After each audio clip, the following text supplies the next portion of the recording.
불자님들, 마음의 길을 걷는 도반님들, 오늘도 이렇게 인연이 되어 함께하게 되었습니다. 잠시 고요히 눈을 감고 자신의 호흡을 느껴보십시오. 들숨과 날숨 사이 그 짧은 순간에도 우리 마음은 수천 가지 생각으로 흔들립니다. 나는 왜 이렇게 부족할까?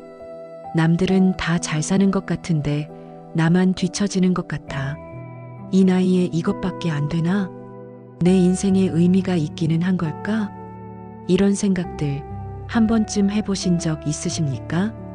아침에 눈을 뜨면 또 하루를 살아내야 한다는 무게감. 거울을 보면 나이 든 내 모습에 한숨이 나오고 자식들은 연락도 뜸하고 몸은 여기저기 아프기 시작합니다. 젊었을 때는 언젠가는 행복해질 거야라고 믿었는데 이제 와서 보니 그 언젠가는 오지 않았습니다. 그저 하루하루 버티며 사는 것 같은 기분. 정말 그렇지 않습니까? 세상은 우리에게 끊임없이 요구합니다. 더 성공하라, 더 잘 살아라, 더 인정받아라. 그런데 법화경은 전혀 다른 이야기를 합니다. 당신은 이미 완전합니다. 당신은 이미 부처의 씨앗을 가지고 있습니다. 특별해지려 애쓰지 마십시오. 당신은 이미 특별합니다. 처음 이 말을 들으면 믿기지 않습니다. 나 같은 사람이 무슨 부처님과 같다는 거야? 나는 평생 실수투성이로 살았는데, 나는 화도 내고 욕심도 부리고 질투도 하는데, 바로 그 의심, 그 자격지심이 우리를 괴롭게 만드는 것입니다. 법화경은 부처님께서 말년에 설하신 경전입니다. 40년 넘게 중생들을 가르치시고 마지막에 가장 핵심적인 진실을 전하신 것이지요. 그 핵심은 바로 이것입니다. 모든 중생은 불성을 갖추고 있다. 깨달음은 먼 곳에 있지 않다. 지금 이 순간, 이 자리가 바로 수행의 자리다. 다른 경전들은 수행의 방법을 가르쳐 줍니다. 이렇게 하면 번뇌를 끊을 수 있고 저렇게 하면 집착을 놓을 수 있다고 말합니다. 물론 그것도 소중한 가르침입니다. 하지만 법화경은 조금 다릅니다. 방법보다 먼저 당신은 이미 갖추고 있다는 사실을 일깨워 줍니다. 마치 보석을 품고 있으면서도 자신이 거지인 줄 아는 사람에게 당신 품속을 보시오, 거기 보석이 있소라고 말해주는 것과 같습니다. 왜 지금 법화경일까요? 2026년을 살아가는 우리에게 왜 2500년 전 부처님의 말씀이 필요할까요? 그것은 우리가 지금 너무나 많은 비교 속에서 살고 있기 때문입니다. 스마트폰을 켜면 남의 행복한 모습이 보입니다. 뉴스를 보면 성공한 사람들 이야기뿐입니다. 주변 사람들은 다들 괜찮은 것처럼 보입니다. 그럴수록 우리는 스스로를 부족하게 여기게 됩니다. 나는 왜 이 모양일까? 나는 왜 아직도 이 수준일까? 법화경은 바로 그 마음에 손을 내밉니다. 비교하지 마십시오. 당신은 당신대로 완전합니다. 씨앗이 자라는 데는 각자의 시간이 필요합니다. 오늘 이 영상을 통해 여러분은 법화경의 핵심 가르침을 만나게 될 것입니다. 어려운 한문이나 복잡한 교리가 아닙니다. 우리 삶 속에서 지금 이 순간 적용할 수 있는 부처님의 지혜입니다. 제자가 부처님께 묻습니다. 저 같은 사람도 깨달을 수 있습니까? 부처님께서는 어떻게 답하셨을까요? 방편이라는 가르침은 무엇이며 왜 부처님은 때로 다르게 말씀하셨을까요? 깨달음은 어느 날 갑자기 오는 것일까요? 아니면 천천히 익어가는 것일까요? 우리가 스스로를 부정하는 마음, 그것이 왜 가장 큰 장애일까요? 진짜 수행은 산속에 들어가야만 하는 것일까요? 공덕을 쌓았으면 남에게 알려야 하는 것 아닐까요? 그리고 끝까지 포기하지 않는 사람에게는 어떤 일이 일어날까요? 이 모든 질문에 대한 답이 법화경 안에 있습니다. 그리고 그 답은 놀랍도록 단순합니다. 당신은 이미 부처입니다. 다만 그것을 잊고 있을 뿐입니다. 오늘 이 시간 여러분과 함께 법화경의 길을 걸어가려 합니다.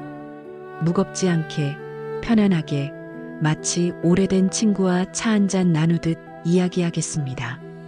들으시다가 잠이 오면 주무셔도 좋습니다. 법화경은 마음이 편안해지는 경전이니까요. 운전하시면서 들으셔도 좋고, 설거지하시면서 들으셔도 좋습니다. 중요한 것은 이 말씀이 여러분의 마음속에 조용히 스며드는 것입니다. 그럼 이제 시작하겠습니다. 첫 번째 이야기, 제자가 묻습니다. 저 같은 사람도 깨달을 수 있습니까? 어느 날 부처님의 제자 한 분이 조용히 다가왔습니다. 그 제자의 이름은 사리불이었습니다.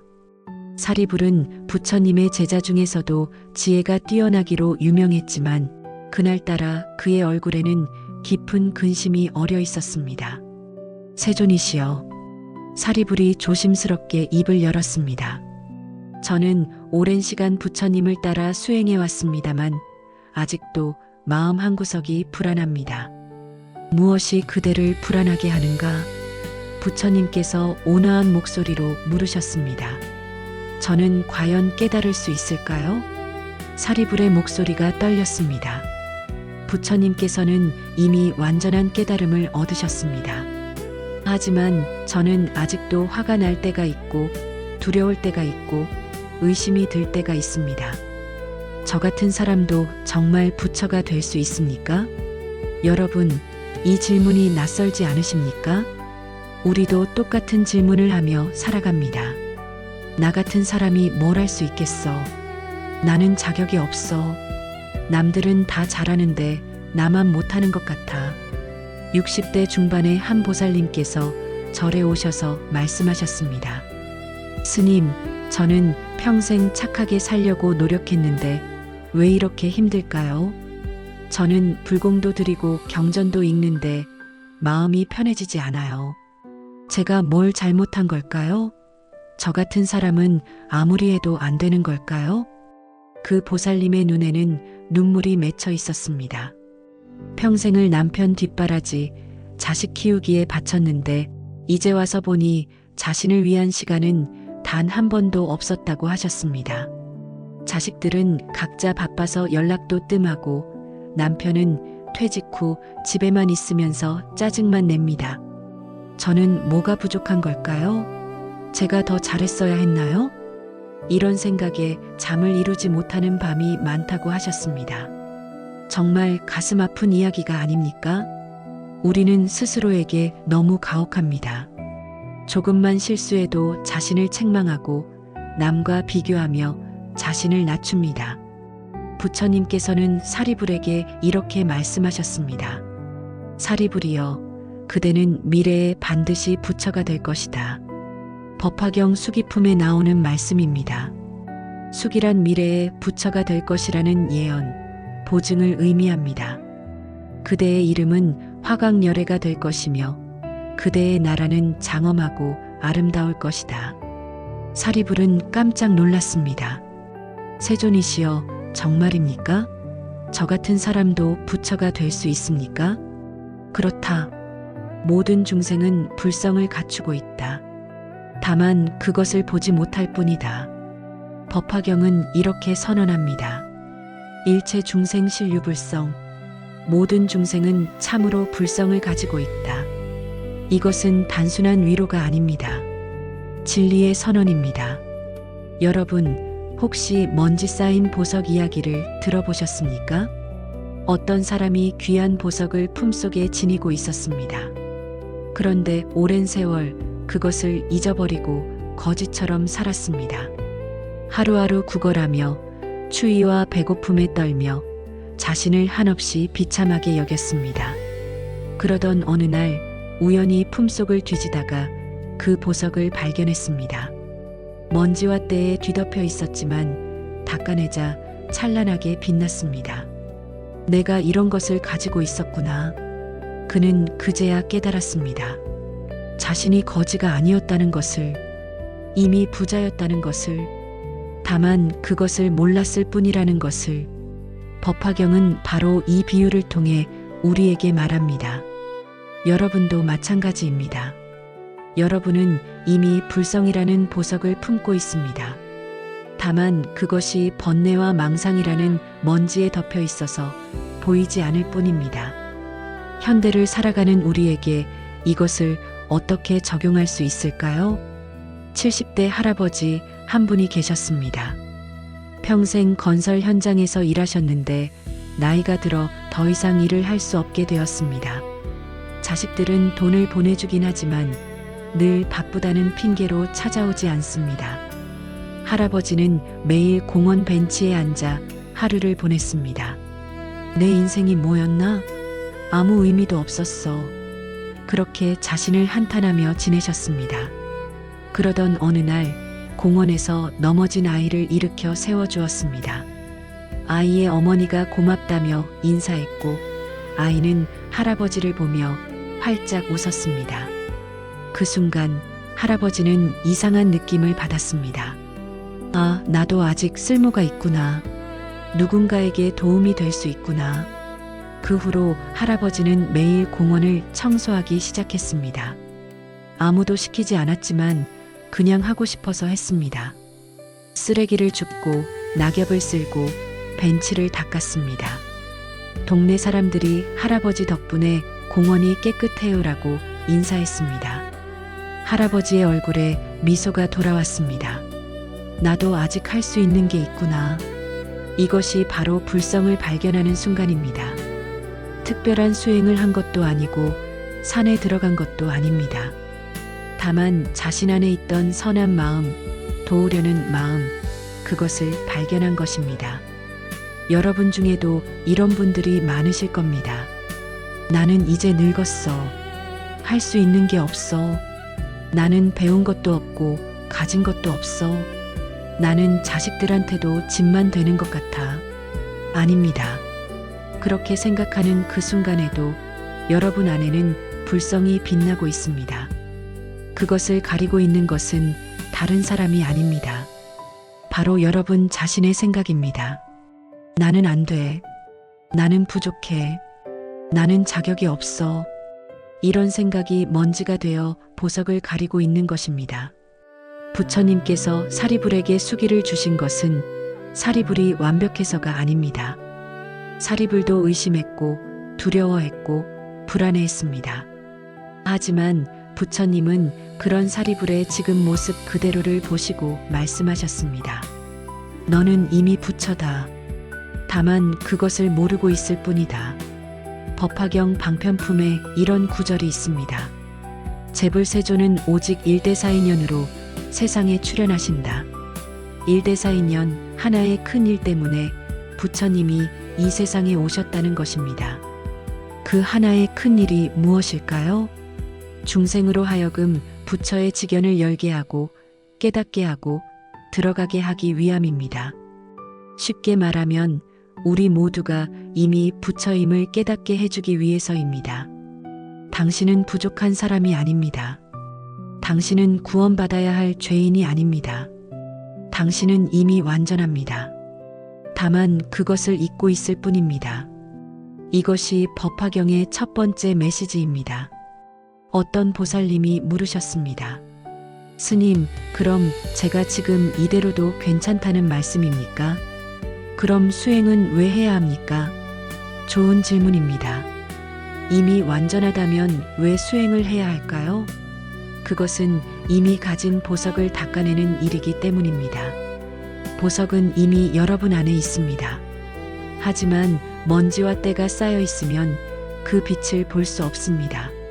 수행은 그 먼지를 닦아내는 과정입니다. 새로운 무언가를 만들어내는 것이 아니라 원래 있던 것을 드러내는 것입니다. 50대 직장인 한 분이 계셨습니다. 회사에서 정리해고를 당했습니다. 20년 넘게 다닌 회사였는데 하루아침에 일자리를 잃었습니다. 처음에는 절망했습니다. 나는 이제 끝났어. 이 나이에 누가 나를 받아주겠어. 매일 술을 마시고 집에만 틀어박혀 있었습니다. 가족들이 걱정했지만 들은 척도 하지 않았습니다. 그러던 어느 날 어렸을 적 꿈이 떠올랐습니다. 요리사가 되고 싶었습니다. 하지만 부모님이 반대하셔서 안정적인 회사에 들어갔습니다. 그때 내가 정말 하고 싶었던 게 뭐였지? 그는 작은 요리 학원에 등록했습니다. 젊은 사람들 틈에 끼어 칼질을 배웠습니다. 처음에는 서툴렀지만 점점 손에 익었습니다. 이상하게도 마음이 편안해졌습니다. 아, 이게 나였구나. 내가 정말 좋아하는 게 이거였구나. 1년 후 그는 작은 식당을 열었습니다. 손님이 많지는 않았지만 매일 행복했습니다. 나는 실패한 사람이 아니었어. 다만 내 길을 찾지 못했을 뿐이었어. 이것이 바로 불성을 발견하는 과정입니다. 무언가를 새로 얻는 것이 아니라 원래 자신 안에 있던 것을 찾는 것입니다. 여러분도 마찬가지입니다. 지금 이 순간 여러분이 힘들다고 느끼는 것은 여러분이 부족해서가 아닙니다. 다만 자신의 참모습을 보지 못하고 있을 뿐입니다. 세상의 기준으로 자신을 재고 남과 비교하며 스스로를 낮춥니다. 하지만 법화경은 말합니다. 그 기준을 내려놓으시오. 남과 비교하지 마시오. 당신은 당신대로 완전하오. 부처님께서 사리불에게 수기를 주신 그 순간 사리불의 마음에 큰 변화가 일어났습니다. 의심이 사라졌습니다. 두려움이 사라졌습니다. 아, 나도 할 수 있구나. 나도 괜찮은 사람이구나. 그 확신이 생긴 것입니다. 여러분에게도 그 확신이 필요합니다. 나는 이미 괜찮은 사람이다. 나는 이미 충분하다. 나는 이미 가치 있는 존재다. 이것이 법화경이 전하는 첫 번째 가르침입니다. 그리고 이것을 받아들이는 순간 여러분의 삶도 변화하기 시작합니다. 더 이상 남의 시선을 의식하지 않게 됩니다. 더 이상 남과 비교하며 괴로워하지 않게 됩니다. 지금 이 순간 이 자리에서 평안을 느끼게 됩니다. 법화경은 어렵지 않습니다. 복잡한 이론도 아니고 외워야 할 주문도 아닙니다. 단 하나, 당신은 이미 부처다라는 진실을 받아들이는 것입니다. 그것만 받아들여도 인생이 달라집니다. 어느 날 부처님의 제자 한 분이 조용히 다가왔습니다. 그 제자의 이름은 사리불이었습니다. 사리불은 부처님의 제자 중에서도 지혜가 뛰어나기로 유명했지만 그날따라 그의 얼굴에는 깊은 근심이 어려 있었습니다. 세존이시여. 사리불이 조심스럽게 입을 열었습니다. 저는 오랜 시간 부처님을 따라 수행해 왔습니다만 아직도 마음 한구석이 불안합니다. 무엇이 그대를 불안하게 하는가? 부처님께서 온화한 목소리로 물으셨습니다. 저는 과연 깨달을 수 있을까요? 사리불의 목소리가 떨렸습니다. 부처님께서는 이미 완전한 깨달음을 얻으셨습니다. 하지만 저는 아직도 화가 날 때가 있고 두려울 때가 있고 의심이 들 때가 있습니다. 저 같은 사람도 정말 부처가 될 수 있습니까? 여러분, 이 질문이 낯설지 않으십니까? 우리도 똑같은 질문을 하며 살아갑니다. 나 같은 사람이 뭘 할 수 있겠어? 나는 자격이 없어. 남들은 다 잘하는데 나만 못하는 것 같아. 60대 중반의 한 보살님께서 절에 오셔서 말씀하셨습니다. 스님, 저는 평생 착하게 살려고 노력했는데 왜 이렇게 힘들까요? 저는 불공도 드리고 경전도 읽는데 마음이 편해지지 않아요. 제가 뭘 잘못한 걸까요? 저 같은 사람은 아무리 해도 안 되는 걸까요? 그 보살님의 눈에는 눈물이 맺혀 있었습니다. 평생을 남편 뒷바라지, 자식 키우기에 바쳤는데 이제 와서 보니 자신을 위한 시간은 단 한 번도 없었다고 하셨습니다. 자식들은 각자 바빠서 연락도 뜸하고 남편은 퇴직 후 집에만 있으면서 짜증만 냅니다. 저는 뭐가 부족한 걸까요? 제가 더 잘했어야 했나요? 이런 생각에 잠을 이루지 못하는 밤이 많다고 하셨습니다. 정말 가슴 아픈 이야기가 아닙니까? 우리는 스스로에게 너무 가혹합니다. 조금만 실수해도 자신을 책망하고 남과 비교하며 자신을 낮춥니다. 부처님께서는 사리불에게 이렇게 말씀하셨습니다. 사리불이여, 그대는 미래에 반드시 부처가 될 것이다. 법화경 수기품에 나오는 말씀입니다. 수기란 미래에 부처가 될 것이라는 예언, 보증을 의미합니다. 그대의 이름은 화광열애가 될 것이며 그대의 나라는 장엄하고 아름다울 것이다. 사리불은 깜짝 놀랐습니다. 세존이시여, 정말입니까? 저 같은 사람도 부처가 될 수 있습니까? 그렇다. 모든 중생은 불성을 갖추고 있다. 다만 그것을 보지 못할 뿐이다. 법화경은 이렇게 선언합니다. 일체 중생 신류불성, 모든 중생은 참으로 불성을 가지고 있다. 이것은 단순한 위로가 아닙니다. 진리의 선언입니다. 여러분, 혹시 먼지 쌓인 보석 이야기를 들어보셨습니까?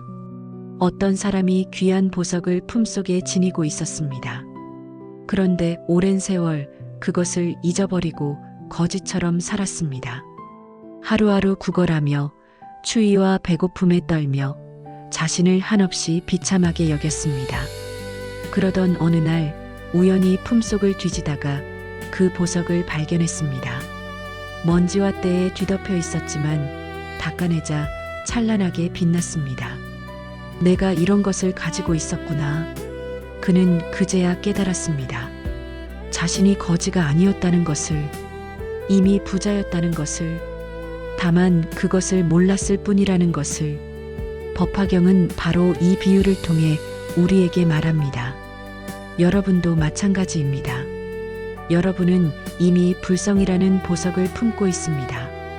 다만 그것이 번뇌와 망상이라는 먼지에 덮여 있어서 보이지 않을 뿐입니다.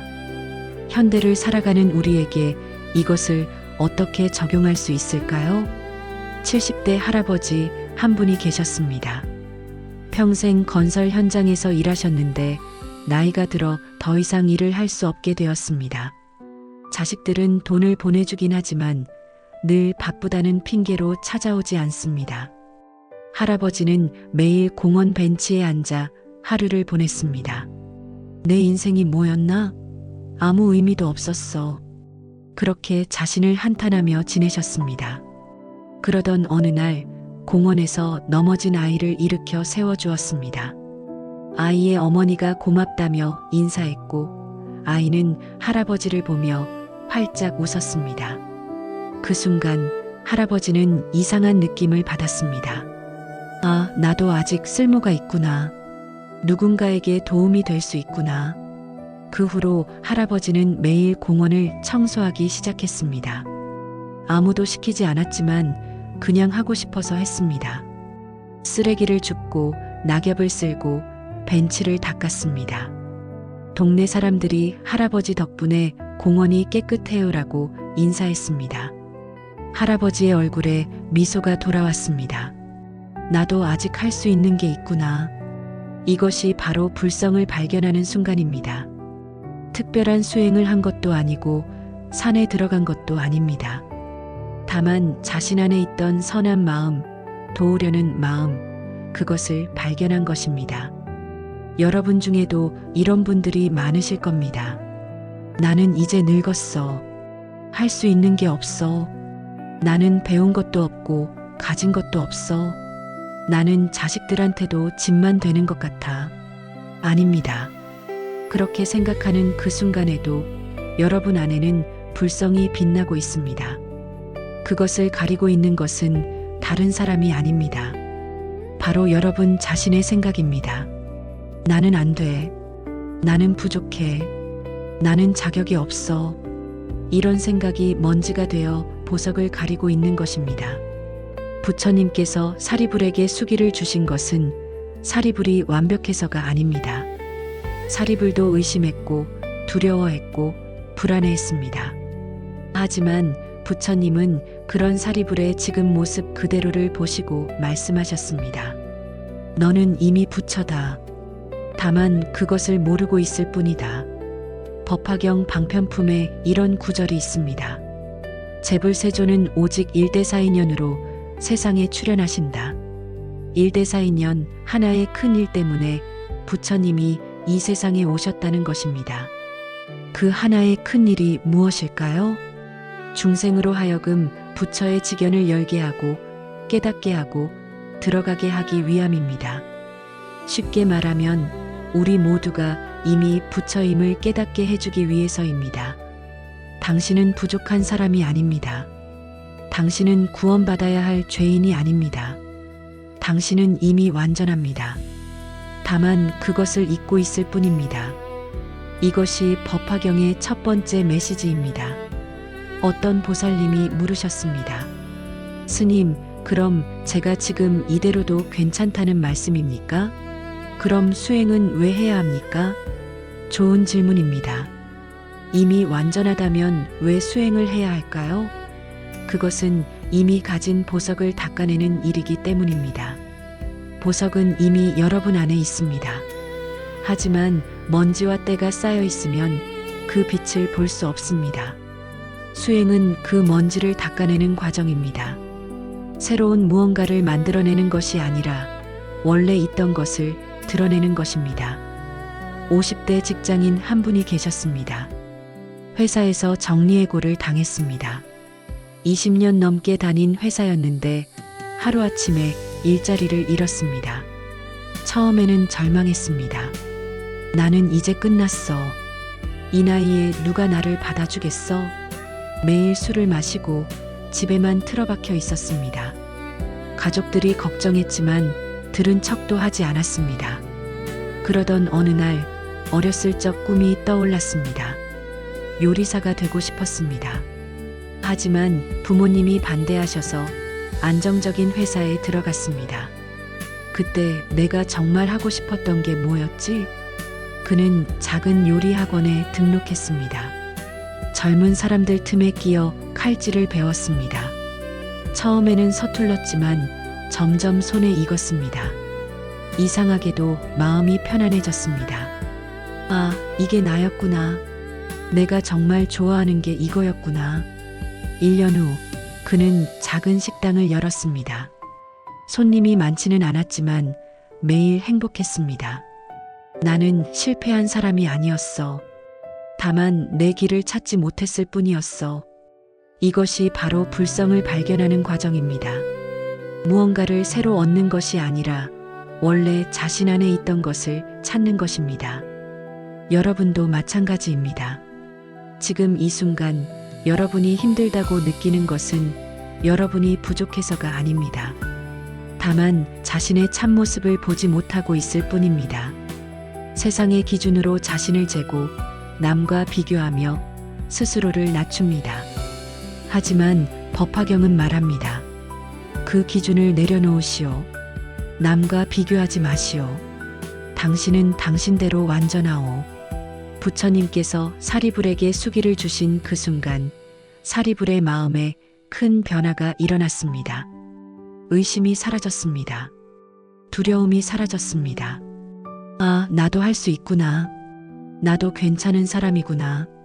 그 확신이 생긴 것입니다. 여러분에게도 그 확신이 필요합니다. 나는 이미 괜찮은 사람이다. 나는 이미 충분하다. 나는 이미 가치 있는 존재다. 이것이 법화경이 전하는 첫 번째 가르침입니다. 그리고 이것을 받아들이는 순간 여러분의 삶도 변화하기 시작합니다. 더 이상 남의 시선을 의식하지 않게 됩니다. 더 이상 남과 비교하며 괴로워하지 않게 됩니다. 지금 이 순간 이 자리에서 평안을 느끼게 됩니다. 법화경은 어렵지 않습니다. 복잡한 이론도 아니고 외워야 할 주문도 아닙니다. 단 하나, 당신은 이미 부처다라는 진실을 받아들이는 것입니다. 그것만 받아들여도 인생이 달라집니다. 어느 날 젊은 수행자 하나가 부처님께 달려왔습니다. 숨을 헐떡이며 눈빛은 간절했습니다. 세존이시여, 저는 언제쯤 깨달을 수 있습니까? 이미 3년을 수행했는데 아직도 번뇌가 일어납니다. 언제쯤 부처님처럼 완전한 평화를 얻을 수 있습니까? 부처님께서 조용히 미소 지으셨습니다. 그대는 언제 꽃이 피기를 원하는가? 수행자가 어리둥절한 표정으로 대답했습니다. 꽃은 때가 되면 피지 않습니까? 그렇다. 씨앗을 뿌리고 물을 주고 햇빛을 쬐게 하면 때가 되어 꽃이 핀다. 억지로 빨리 피게 할 수 있는가? 그럴 수 없습니다. 수행도 마찬가지다. 때가 있느니라. 이 대화는 법화경에 직접 나오지는 않지만 법화경의 핵심 정신을 담고 있습니다. 우리는 모두 결과를 빨리 보고 싶어 합니다. 언제쯤 평화로워질까? 언제쯤 괴로움이 사라질까? 언제쯤 깨달을까? 하지만 법화경은 말합니다. 깨달음은 어느 날 갑자기 오는 것이 아니라 이미 지금 여기에서 일어나고 있는 과정이라고. 여러분, 혹시 이런 생각 해보신 적 있으십니까? 나는 언제쯤 행복해질까? 언제쯤 마음이 편해질까? 60대 후반에 한 보살님이 계셨습니다. 평생 열심히 살았습니다. 자식 키우고 남편 뒷바라지하고 시부모 봉양하며 살았습니다. 나중에 자식들 다 크면 내 인생을 살 거야. 그렇게 생각하며 버텼습니다. 자식들이 대학 가고 취직하고 결혼했습니다. 이제 내 차례야. 이제 내가 하고 싶은 거 하면서 살 거야. 그런데 막상 자유로워지니 무엇을 해야 할지 몰랐습니다. 평생 남을 위해 살다 보니 자신이 진짜 원하는 게 뭔지 잊어버렸습니다. 내가 기다렸던 그때가 왔는데 왜 행복하지 않지? 보살님은 혼란스러워했습니다. 이것이 우리가 흔히 하는 착각입니다. 지금이 아닌 나중에 행복이 있다고 생각하는 것. 여기가 아닌 저기에 평화가 있다고 생각하는 것.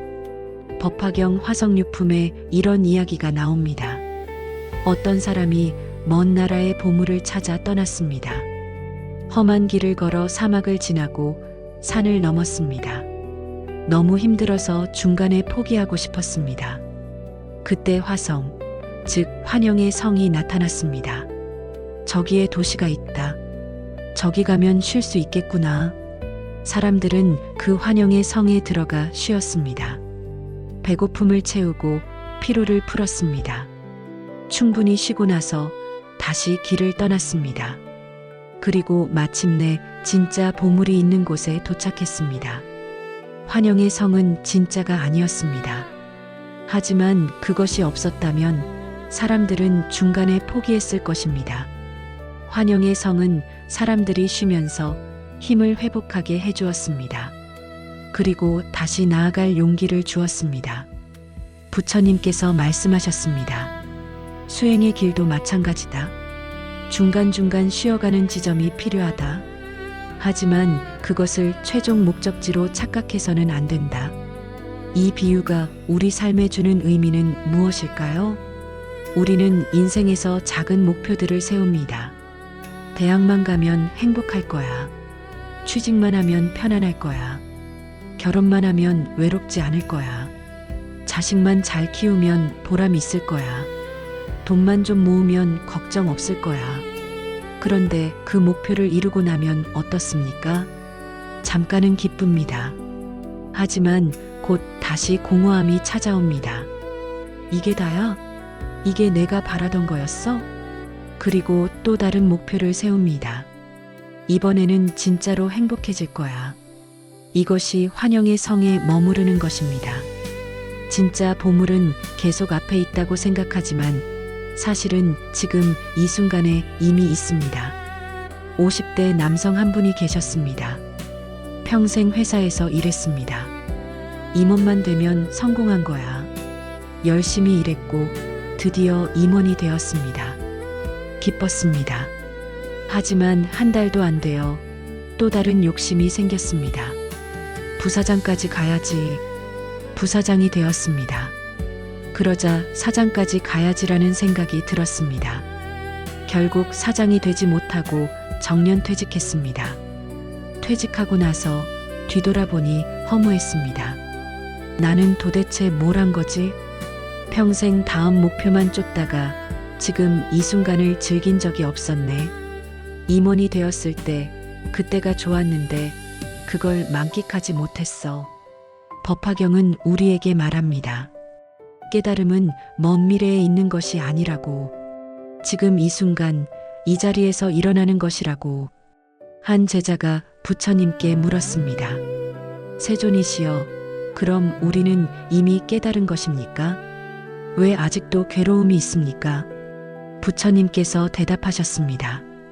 씨앗이 땅에 뿌려졌다. 아직 싹이 트지 않았다고 해서 씨앗이 없는 것인가? 싹이 텄지만 꽃이 피지 않았다고 해서 식물이 죽은 것인가? 모든 것은 과정이다. 지금 이 순간도 자라고 있는 것이다. 이 말씀이 주는 위로가 얼마나 큽니까? 우리는 늘 자신이 부족하다고 느낍니다. 아직도 화가 나. 수행이 부족한가 봐. 아직도 욕심이 생겨. 깨달음은 먼 이야기인가 봐. 하지만 법화경은 말합니다. 그것도 과정이다. 그 과정 자체가 수행이다. 70대 할머니 한 분이 계셨습니다. 젊었을 때 화를 잘 냈습니다. 자식들에게 소리를 지르고 남편과 자주 다퉜습니다. 나이가 들면서 조금씩 변했습니다. 화가 나는 횟수가 줄어들었습니다. 화가 나더라도 금방 가라앉았습니다. 어느 날 손주가 실수로 꽃병을 깼습니다. 예전 같았으면 이걸 어쩌냐고 소리쳤을 텐데 이번에는 그러지 않았습니다. 괜찮아. 다칠까봐 걱정했네. 깨진 건 치우면 돼. 손주를 안심시키고 조용히 치웠습니다. 그날 밤 할머니는 생각했습니다. 나도 많이 변했네. 예전에 나 같지 않아. 그 순간 깨달았습니다. 아, 내가 수행하고 있었구나. 날마다 조금씩. 언젠가 갑자기 깨달을 거라고 생각했는데 이미 깨달음이 일어나고 있었구나. 이것이 법화경이 말하는 과정으로서의 깨달음입니다. 어느 날 갑자기 부처가 되는 것이 아닙니다. 매일 매 순간 조금씩 부처가 되어가는 것입니다. 법화경 수기품에서 부처님께서는 제자들에게 수기를 주십니다. 너는 미래의 부처가 될 것이다. 이것은 미래의 약속이지만 동시에 현재의 확인이기도 합니다. 너는 지금도 부처가 되어가고 있다. 그 과정 자체가 이미 부처의 길이다. 어떤 분이 물으셨습니다. 스님, 그럼 언제까지 수행해야 합니까? 끝이 있습니까? 좋은 질문입니다. 부처님께서 답하셨습니다. 강물은 언제 바다에 도착하는가? 강물은 처음부터 끝까지 계속 흐른다. 흐르는 것 자체가 강물의 존재다. 바다에 도착해서야 비로소 강물이 되는 것이 아니다. 흐르는 순간순간이 모두 강물이다. 수행도 마찬가지입니다. 깨달음에 도달해서야 비로소 수행자가 되는 것이 아닙니다.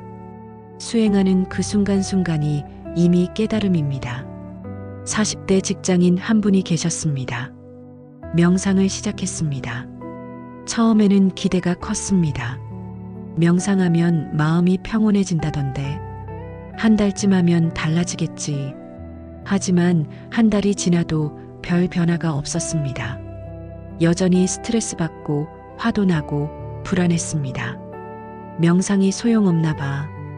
포기하려던 참에 문득 깨달았습니다. 아, 내가 또 결과만 바라보고 있었구나. 지금 이 순간 호흡에 집중하는 이 시간 자체가 평화구나.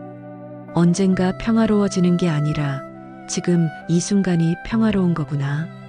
그 후로 명상에 대한 태도가 바뀌었습니다. 결과를 기대하지 않았습니다. 그냥 앉아서 호흡하고 지금 이 순간을 느꼈습니다.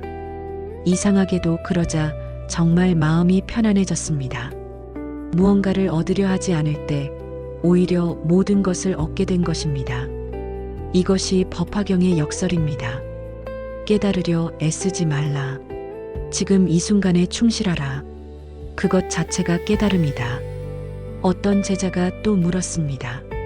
세존이시여, 그럼 우리는 아무것도 노력하지 말아야 합니까?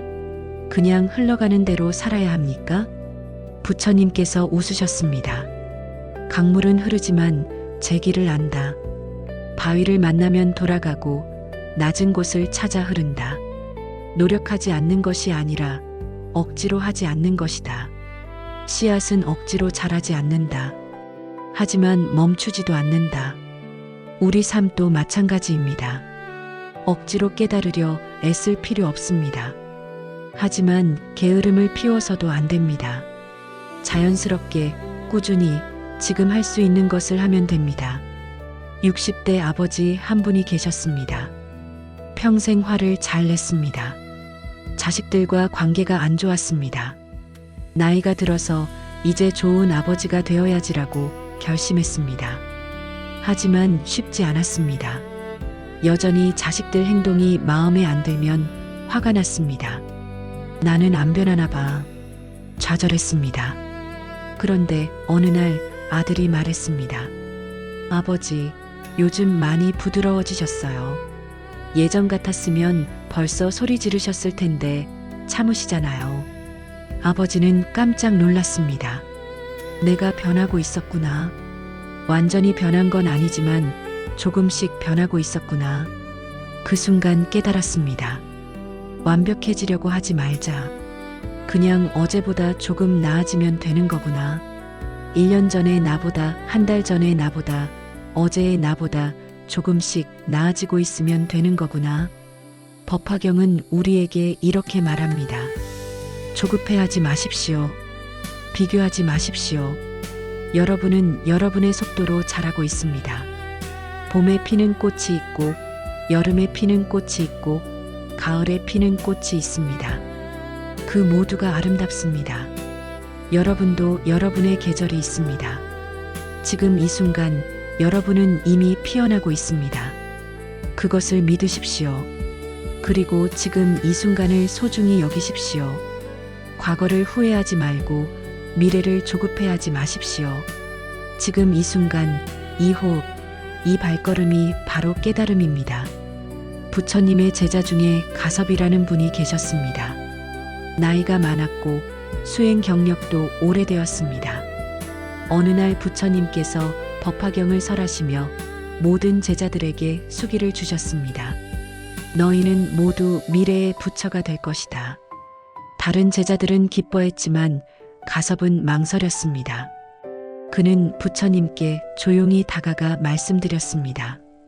세존이시여, 저는 이미 늙었습니다. 젊은 제자들은 오랜 시간 수행할 수 있겠지만 저는 시간이 얼마 남지 않았습니다. 저 같은 늙은이도 정말 부처가 될 수 있습니까? 부처님께서 가섭의 손을 잡으셨습니다. 가섭이여, 나이가 무슨 상관이냐? 씨앗이 땅에 떨어진 계절이 봄이든 가을이든 그 씨앗은 싹을 틔운다. 그대의 불성은 나이와 상관없이 완전하다. 하지만 가섭의 마음속 깊은 곳에는 여전히 의심이 있었습니다. 정말 그럴까? 나 같은 사람이? 여러분, 이런 마음 낯설지 않으십니까? 나 같은 사람이 뭘 할 수 있겠어? 이 나이에 무슨 소용이야? 나는 특별한 것도 없고 잘하는 것도 없어. 우리는 스스로에게 너무나 가혹합니다.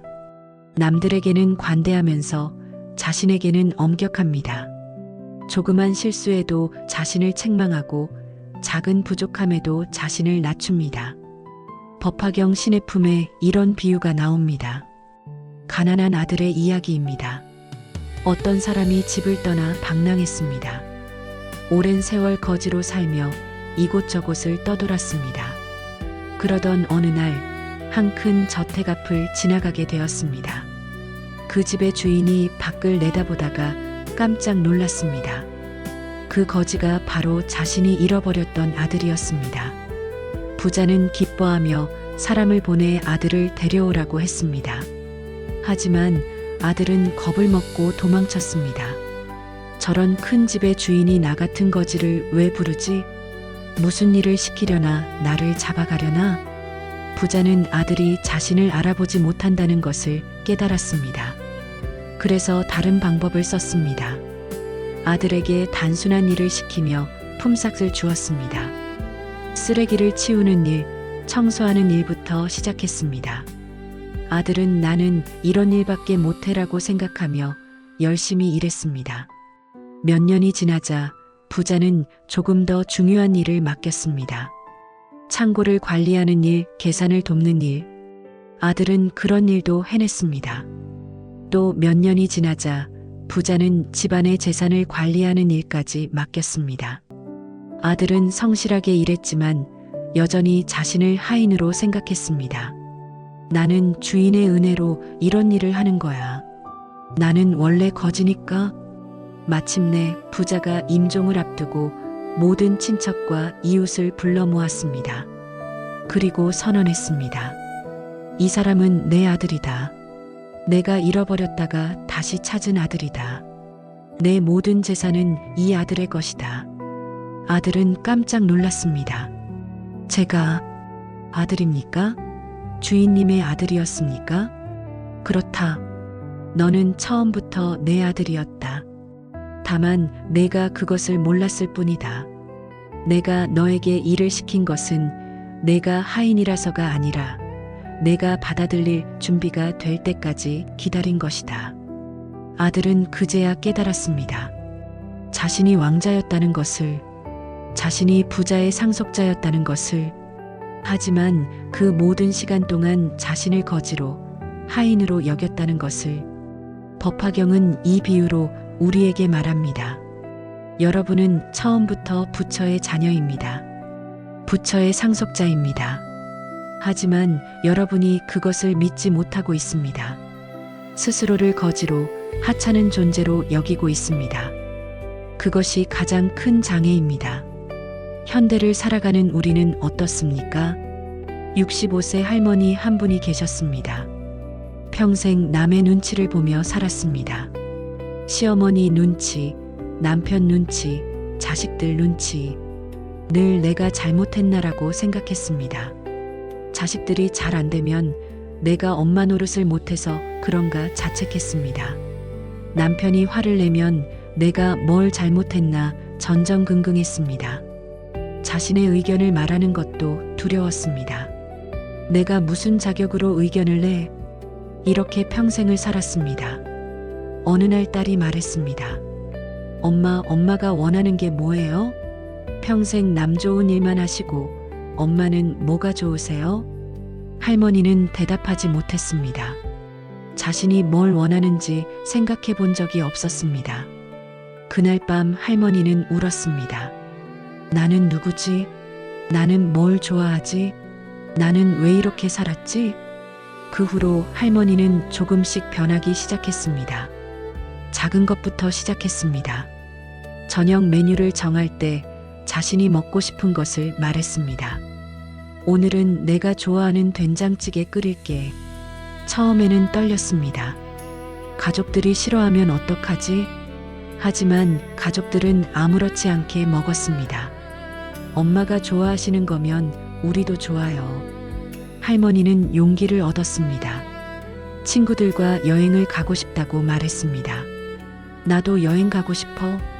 친구들이랑 제주도 가려고. 남편이 의아해했지만 허락했습니다.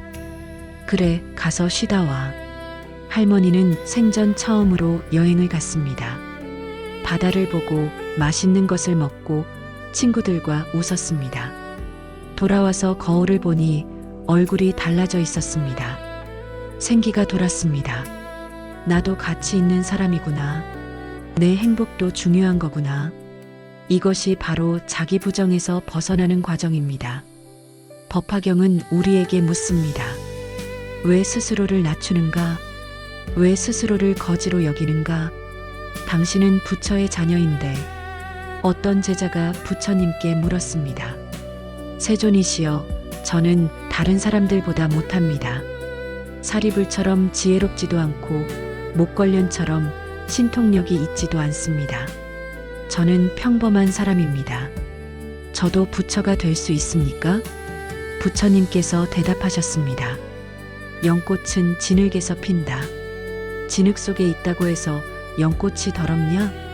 아니다. 오히려 그 진흙이 연꽃을 피우게 한다. 그대의 평범함, 그대의 부족함이 바로 그대의 밑거름이다. 50대 남성 한 분이 계셨습니다. 학력이 낮았습니다. 고졸이었고 평생 공장에서 일했습니다. 동창 모임에 가면 위축되었습니다. 친구들은 대학을 나와 좋은 직장에 다니고 돈도 많이 벌었습니다. 나는 배운 것도 없고 가진 것도 없어. 모임에 가지 않았습니다. 그런데 어느 날 젊은 동료가 찾아왔습니다. 형님, 저 이번에 결혼하는데 주례를 서주실 수 있으세요? 나는 학력도 낮고 말주변도 없는데. 아닙니다. 형님은 저에게 인생을 가르쳐 주셨어요. 제가 힘들 때 옆에서 들어주시고 조언해 주셨잖아요. 형님처럼 살고 싶어요. 그 순간 그는 깨달았습니다. 아, 나도 누군가에게 의미 있는 사람이구나. 학벌이나 재산이 중요한 게 아니구나. 진심으로 대하는 것, 그게 가치구나. 주례를 섰습니다. 떨리는 목소리로 축사를 했습니다. 화려한 말은 아니었지만 진심이 담겨 있었습니다. 하객들이 박수를 쳤습니다. 신랑 신부가 눈물을 흘렸습니다. 제 인생의 은인이십니다. 그는 가슴이 뭉클했습니다. 나도 괜찮은 사람이구나. 내가 부족하다고 생각했는데 누군가에게는 내가 소중했구나. 법화경 상불경 보살품에 이런 이야기가 있습니다. 상불경 보살이라는 분이 계셨습니다. 그분은 만나는 모든 사람에게 절을 하며 말했습니다. 저는 감히 당신을 업신여기지 않습니다. 당신은 모두 부처가 될 뿐이기 때문입니다. 어떤 사람들은 비웃었습니다. 나 같은 사람이 무슨 부처야. 어떤 사람들은 화를 냈습니다. 거짓말하지 마. 심지어 돌을 던지고 욕을 하는 사람도 있었습니다. 하지만 상불경 보살은 멈추지 않았습니다. 계속해서 절하고 계속해서 말했습니다. 당신은 부처가 될 뿐입니다. 오랜 세월이 지나고 그 사람들은 깨달았습니다. 그분이 옳았구나. 우리가 스스로를 낮추었던 거구나. 우리 안에도 불성이 있었구나. 여러분도 마찬가지입니다. 누군가 여러분에게 당신은 소중합니다라고 말한다면 믿으십시오. 아니야, 나는 그렇지 않아라고 부정하지 마십시오. 그것이 가장 큰 장애입니다. 70대 할아버지 한 분이 계셨습니다. 치매 초기 진단을 받았습니다. 절망했습니다. 이제 나는 쓸모없는 사람이 돼. 가족들에게 짐이 될 거야. 하지만 아들이 말했습니다. 아버지가 저를 키워주셨잖아요. 제가 어렸을 때 제 기저귀도 갈아주시고 밥도 먹여주셨잖아요. 이제 제가 아버지를 돌볼 차례예요. 아버지는 짐이 아니에요. 제 아버지세요. 할아버지는 울었습니다. 내가 너무 부정적으로 생각했구나. 나도 여전히 가치 있는 사람이구나. 그 후로 할아버지는 할 수 있는 것을 찾았습니다. 손주들에게 옛날 이야기를 해주었습니다. 기억이 흐릿해도 따뜻한 마음은 전해졌습니다. 손주들이 좋아했습니다.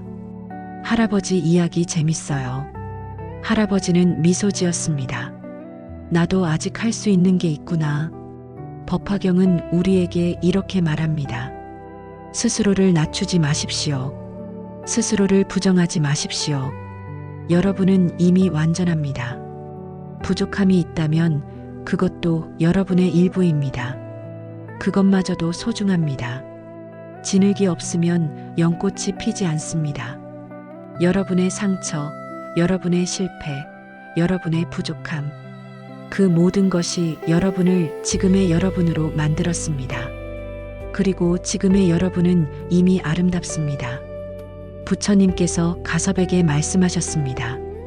가섭이여, 그대는 광명열애가 될 것이다. 그대의 나라는 빛으로 가득할 것이다. 가섭이 눈물을 흘렸습니다. 세존이시여, 저 같은 늙은이에게도 이런 은혜를 베푸시니. 아니다. 은혜가 아니다. 그대는 원래 그러한 존재였다. 다만 그대가 그것을 믿지 못했을 뿐이다. 여러분도 믿으십시오. 여러분은 이미 빛나는 존재입니다. 다만 스스로를 부정하는 구름이 그 빛을 가리고 있을 뿐입니다. 그 구름을 걷어내십시오. 나는 괜찮은 사람이다. 나는 가치 있는 존재다. 나는 이미 부처의 자녀다. 이렇게 말하십시오. 처음에는 믿기지 않을 수도 있습니다. 하지만 계속 말하다 보면 점점 진실이 됩니다. 그리고 언젠가 여러분은 깨닫게 될 것입니다. 그것이 처음부터 진실이었다는 것을. 어느 날 한 제자가 부처님께 여쭈었습니다. 세존이시여, 저는 언제쯤 산으로 들어가 수행해야 합니까? 지금은 가족도 돌봐야 하고 생계도 꾸려야 해서 제대로 수행하지 못합니다. 언젠가 모든 것을 내려놓고 깊은 산속에 들어가야 진정한 수행자가 되는 것 아닙니까? 부처님께서 제자를 바라보며 물으셨습니다. 그대는 지금 어디에 있는가? 여기 세존 앞에 있습니다. 여기가 어디냐? 이곳은 대중이 모인 곳입니다. 그렇다. 바로 여기가 수행처다. 지금 이 순간이 수행이다. 제자는 어리둥절한 표정을 지었습니다. 부처님께서 계속 말씀하셨습니다. 산속에 들어간다고 수행자가 되는 것이 아니다. 이 세상 한가운데서 사람들과 부대끼며 지금 이 순간 깨어있는 것이 진정한 수행이다. 법화경 안락행품에서 부처님께서는 진짜 수행에 대해 말씀하십니다. 산속에 숨는 것이 아니라 세상 속에서 보살의 길을 걷는 것. 특별한 장소가 아니라 일상 속에서 깨어있는 것. 화려한 의식이 아니라 매 순간의 선택에서 자비를 실천하는 것. 여러분, 혹시 이런 생각 해보신 적 있으십니까? 나는 수행할 시간이 없어. 아침부터 저녁까지 일하고 집안일하고 손주 돌보느라 정신없어. 언젠가 여유가 생기면 그때 제대로 수행할 거야. 하지만 법화경은 말합니다. 바로 그 바쁜 일상이 수행터라고. 설거지하는 그 순간, 손주를 돌보는 그 시간, 일터에서 일하는 그때가 모두 수행이라고. 60대 보살님 한 분이 계셨습니다. 새벽 기도를 하고 싶었습니다. 하지만 며느리가 일찍 출근해서 손주들을 학교에 보내는 일이 보살님 몫이었습니다. 새벽에 절에 가려면 손주들을 어떻게 하지? 수행하고 싶은데 여건이 안 돼. 보살님은 늘 아쉬워했습니다. 어느 날 스님께 이 고민을 말씀드렸습니다. 스님께서 웃으며 말씀하셨습니다. 보살님, 손주들 아침 먹이는 것이 수행 아닙니까? 정성껏 밥을 짓고 사랑으로 먹이고 웃는 얼굴로 학교에 보내는 것. 그것이 바로 자비수행입니다.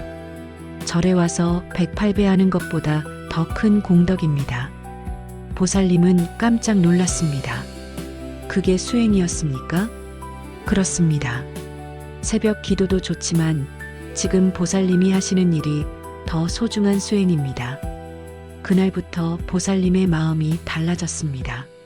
아침에 손주들을 깨울 때 부처님을 모시듯 정성을 다했습니다. 밥을 지을 때 공양을 올리듯 마음을 담았습니다. 학교에 보낼 때 부처님께 기도하듯 안전을 빌었습니다. 똑같은 일인데 마음가짐이 달라지니 모든 것이 달라졌습니다. 피곤했던 일이 기쁜 일이 되었습니다. 짐이었던 일이 보람 있는 일이 되었습니다. 아, 나는 매일 수행하고 있었구나. 법화경 법사품에 이런 구절이 있습니다. 이 경을 받아 지니고 읽고 외우고 해석하고 베껴 쓰는 자는 큰 복을 받으리라. 여기서 이 경을 받아 지닌다는 것은 경전을 손에 들고 있는 것만이 아닙니다. 이 경의 정신으로 산다는 뜻입니다. 법화경의 정신은 무엇입니까? 모든 중생이 부처라는 것. 지금 이 순간이 수행의 자리라는 것. 일상의 모든 행위가 깨달음으로 가는 길이라는 것. 이것을 받아들이고 실천하는 것이 진짜 수행입니다. 50대 택시 기사 한 분이 계셨습니다. 하루 종일 운전대를 잡고 일했습니다. 새벽부터 밤늦게까지 손님을 태우고 내려주고 반복되는 일상. 이게 무슨 의미가 있나? 회의감이 들었습니다. 어느 날 한 할머니 손님을 태웠습니다. 병원에 가야 하는데 거동이 불편하셨습니다. 기사님은 차에서 내려 할머니를 부축해 드렸습니다. 병원 입구까지 함께 걸어갔습니다. 고맙습니다. 아들도 이렇게 안 해주는데. 할머니가 눈물을 흘리셨습니다. 기사님은 가슴이 뭉클했습니다. 아, 내일이 누군가에게 도움이 되는구나. 그날부터 운전하는 마음가짐이 달라졌습니다. 손님 한 분 한 분을 소중히 대했습니다. 급한 손님은 안전하게 빨리 모셔다 드리고 어르신 손님은 천천히 안전하게 모셨습니다. 아이와 함께 탄 손님에게는 조심스럽게 운전했습니다. 손님들이 기사님 친절하시네요 라고 했습니다. 팁을 주는 손님도 생겼습니다. 무엇보다 기사님 자신의 마음이 편안해졌습니다. 나는 사람들을 안전하게 목적지까지 모셔드리는 일을 하는구나. 이것도 보살의 일이구나. 법화경은 직업의 귀천을 말하지 않습니다. 무슨 일을 하느냐가 아니라 어떤 마음으로 하느냐가 중요합니다. 청소하는 일도, 요리하는 일도, 물건을 파는 일도 그 일을 하는 마음이 자비라면 그것이 수행입니다. 70대 할머니 한 분이 계셨습니다. 혼자 사셨습니다. 자식들은 다 떨어져 살았습니다. 하루하루가 무료했습니다. 내가 뭘 할 수 있을까? 어느 날 아파트 화단에 꽃이 시들어 있는 것을 보았습니다. 물을 안 줬나 보네. 물을 떠다 주었습니다. 꽃이 생기를 되찾았습니다. 기분이 좋았습니다. 다음 날도 물을 주었습니다. 지나가던 이웃이 할머니 덕분에 꽃이 예쁘네요 라고 했습니다. 할머니는 매일 화단을 돌보기 시작했습니다. 물도 주고 잡초도 뽑고 시든 꽃잎도 따냈습니다. 화단이 점점 아름다워졌습니다. 이웃들이 우리 아파트 화단 참 예쁘다고 자랑했습니다.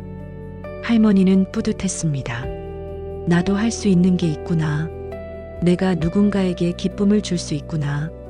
절에 가서 스님께 말씀드렸습니다. 스님, 저는 수행다운 수행을 못합니다. 그냥 꽃이나 가꾸고 살아요. 스님께서 말씀하셨습니다. 그것이 수행입니다. 생명을 돌보고 이웃에게 기쁨을 주는 것. 그보다 더 좋은 수행이 어디 있겠습니까?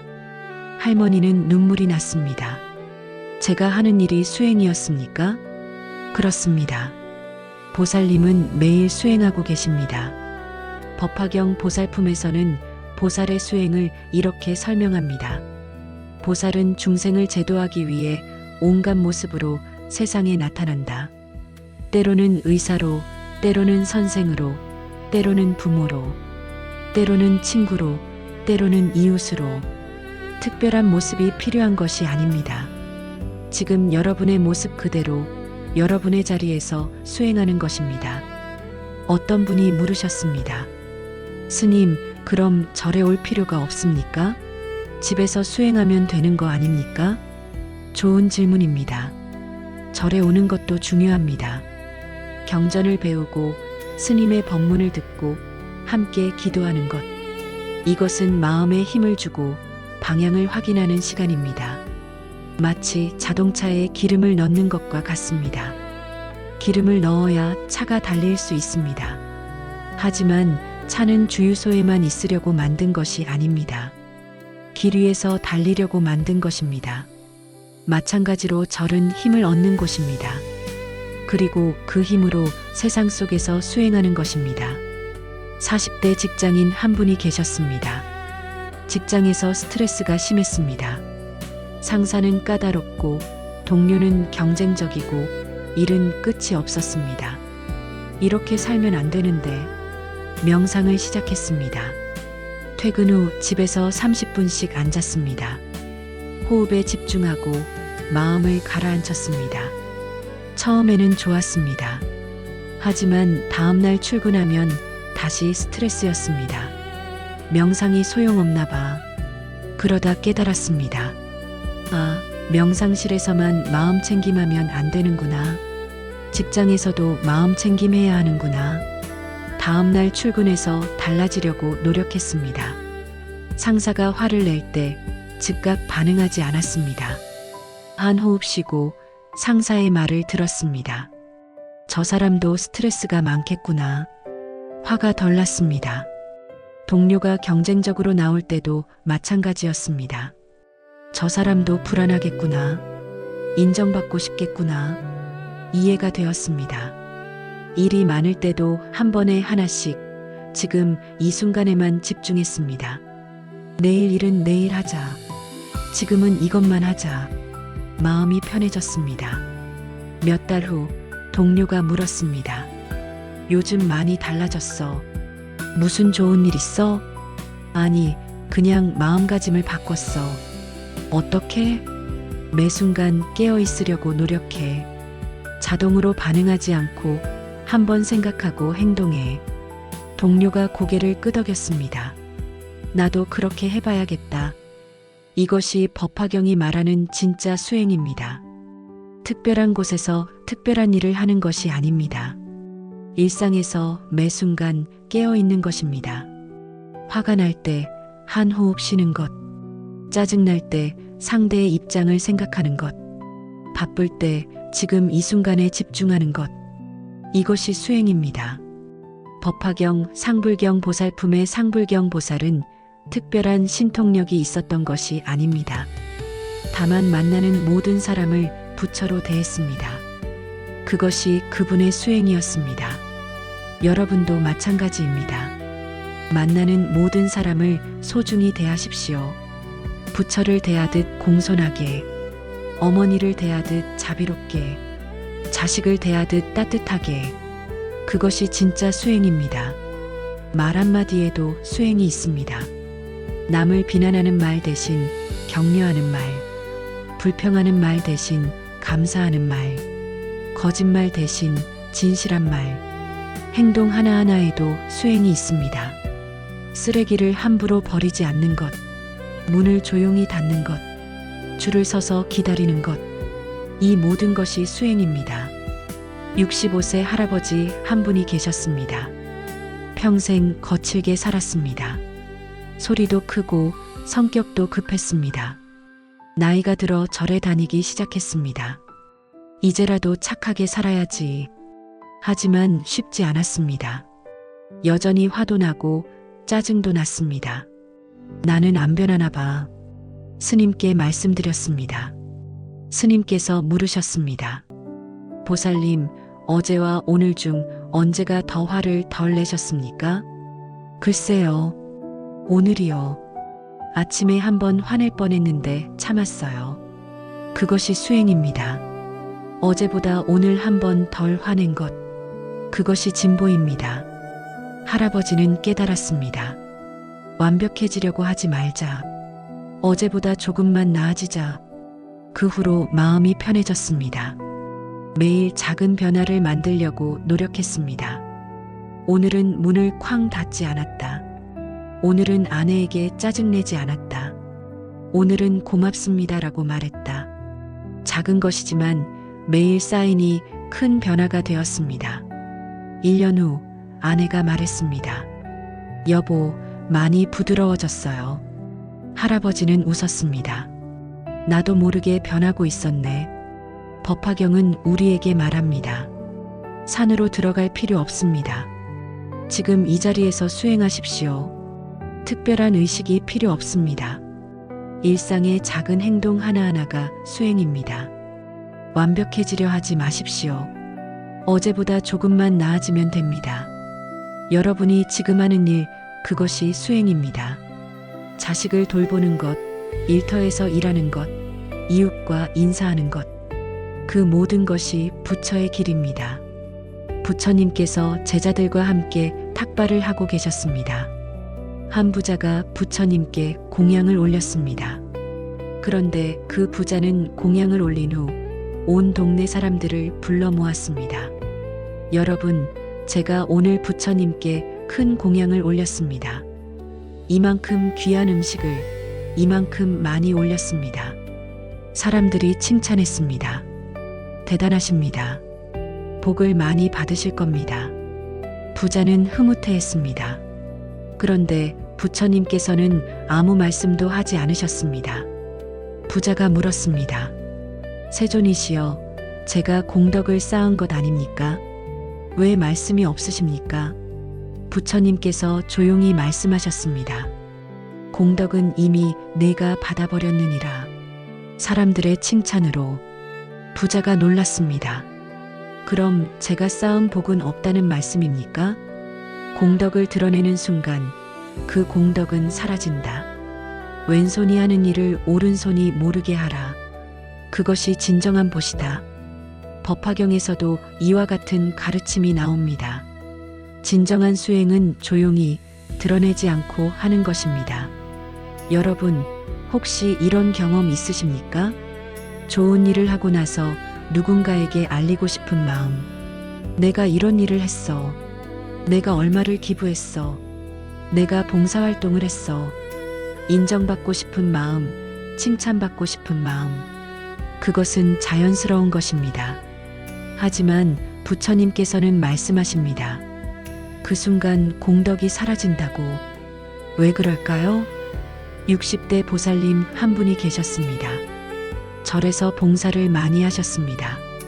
법회 준비도 하고 공양 준비도 하고 청소도 하셨습니다. 처음에는 기쁜 마음으로 했습니다. 하지만 시간이 지나자 다른 마음이 생겼습니다. 나는 이렇게 많이 하는데 다른 사람들은 안 하네. 스님이 나한테는 고맙다는 말을 안 하시네. 다른 보살들은 나를 당연하게 여기는 것 같아 섭섭함이 생겼습니다. 그러다 어느 날 새로운 보살님이 조금만 봉사를 해도 스님께서 크게 칭찬하셨습니다. 보살님 덕분에 큰 도움이 됐습니다. 그 보살님은 기뻐하며 다른 보살들에게 말했습니다. 스님이 저를 칭찬하셨어요. 그 순간 오래된 보살님은 화가 났습니다. 나는 몇 년을 이렇게 해왔는데 왜 나한테는 안 그러시지? 집에 와서 생각해 보니 자신이 부끄러웠습니다. 내가 왜 이러지? 나는 칭찬받으려고 봉사한 건가? 부처님을 위해서 한다고 했는데 사실은 인정받고 싶어서 한 건가? 그날 밤 잠을 이루지 못했습니다. 다음 날 스님을 찾아갔습니다. 스님, 저는 칭찬받으려고 봉사했던 것 같습니다. 제 마음이 부끄럽습니다. 스님께서 미소 지으셨습니다. 보살님, 그것을 아셨다는 것이 깨달음입니다. 우리는 모두 인정받고 싶어 합니다. 그것은 자연스러운 것입니다. 하지만 진정한 공덕은 그것을 넘어설 때 생깁니다. 칭찬받든 안 받든, 알아주든 안 알아주든 그냥 하는 것입니다. 보살님은 눈물이 났습니다. 제가 너무 어리석었습니다. 아닙니다. 이제 아셨으니 이제부터 다르게 하시면 됩니다. 법화경 법사공덕품에 이런 말씀이 있습니다. 이 경을 받아 지니는 자는 공덕이 한량 없으나 그 공덕을 구하지 않는다. 공덕을 구하지 않는다는 것이 무슨 의미일까요? 공덕을 얻기 위해 하는 것이 아니라 그것이 옳기 때문에 하는 것입니다. 보답을 바라지 않고 인정을 구하지 않고 그냥 하는 것입니다. 50대 남성 한 분이 계셨습니다. 회사에서 후배를 많이 도와주었습니다. 일을 가르쳐주고 실수를 덮어주고 승진할 수 있게 추천도 해주었습니다. 처음에는 순수하게 도와주었습니다. 내가 어려울 때 선배가 도와줬으니 나도 후배를 도와야지. 하지만 시간이 지나자 기대가 생겼습니다. 내가 이렇게 도와줬으니 후배가 고마워하겠지. 언젠가 나를 도와주겠지. 그런데 후배는 승진하고 나서 태도가 달라졌습니다. 바빠서 인사도 잘 안 하고 도움을 청하지도 않았습니다. 마치 선배가 도와준 것을 잊어버린 것 같았습니다. 선배는 상처받았습니다. 내가 얼마나 도와줬는데 은혜를 모르는구나. 속이 쓰렸습니다. 그러다 문득 깨달았습니다. 아, 내가 보답을 기대했구나. 순수하게 도와준 게 아니었구나. 내가 도움을 베푼 게 아니라 투자를 한 거구나. 그 생각에 부끄러웠습니다. 집에 와서 가만히 생각해 보았습니다. 내가 후배를 도와준 것은 후배를 위한 게 아니었나? 그 순간 나는 기뻤잖아. 후배가 잘 되는 걸 보고 뿌듯했잖아. 그것으로 충분한 거 아니었나? 마음이 풀렸습니다.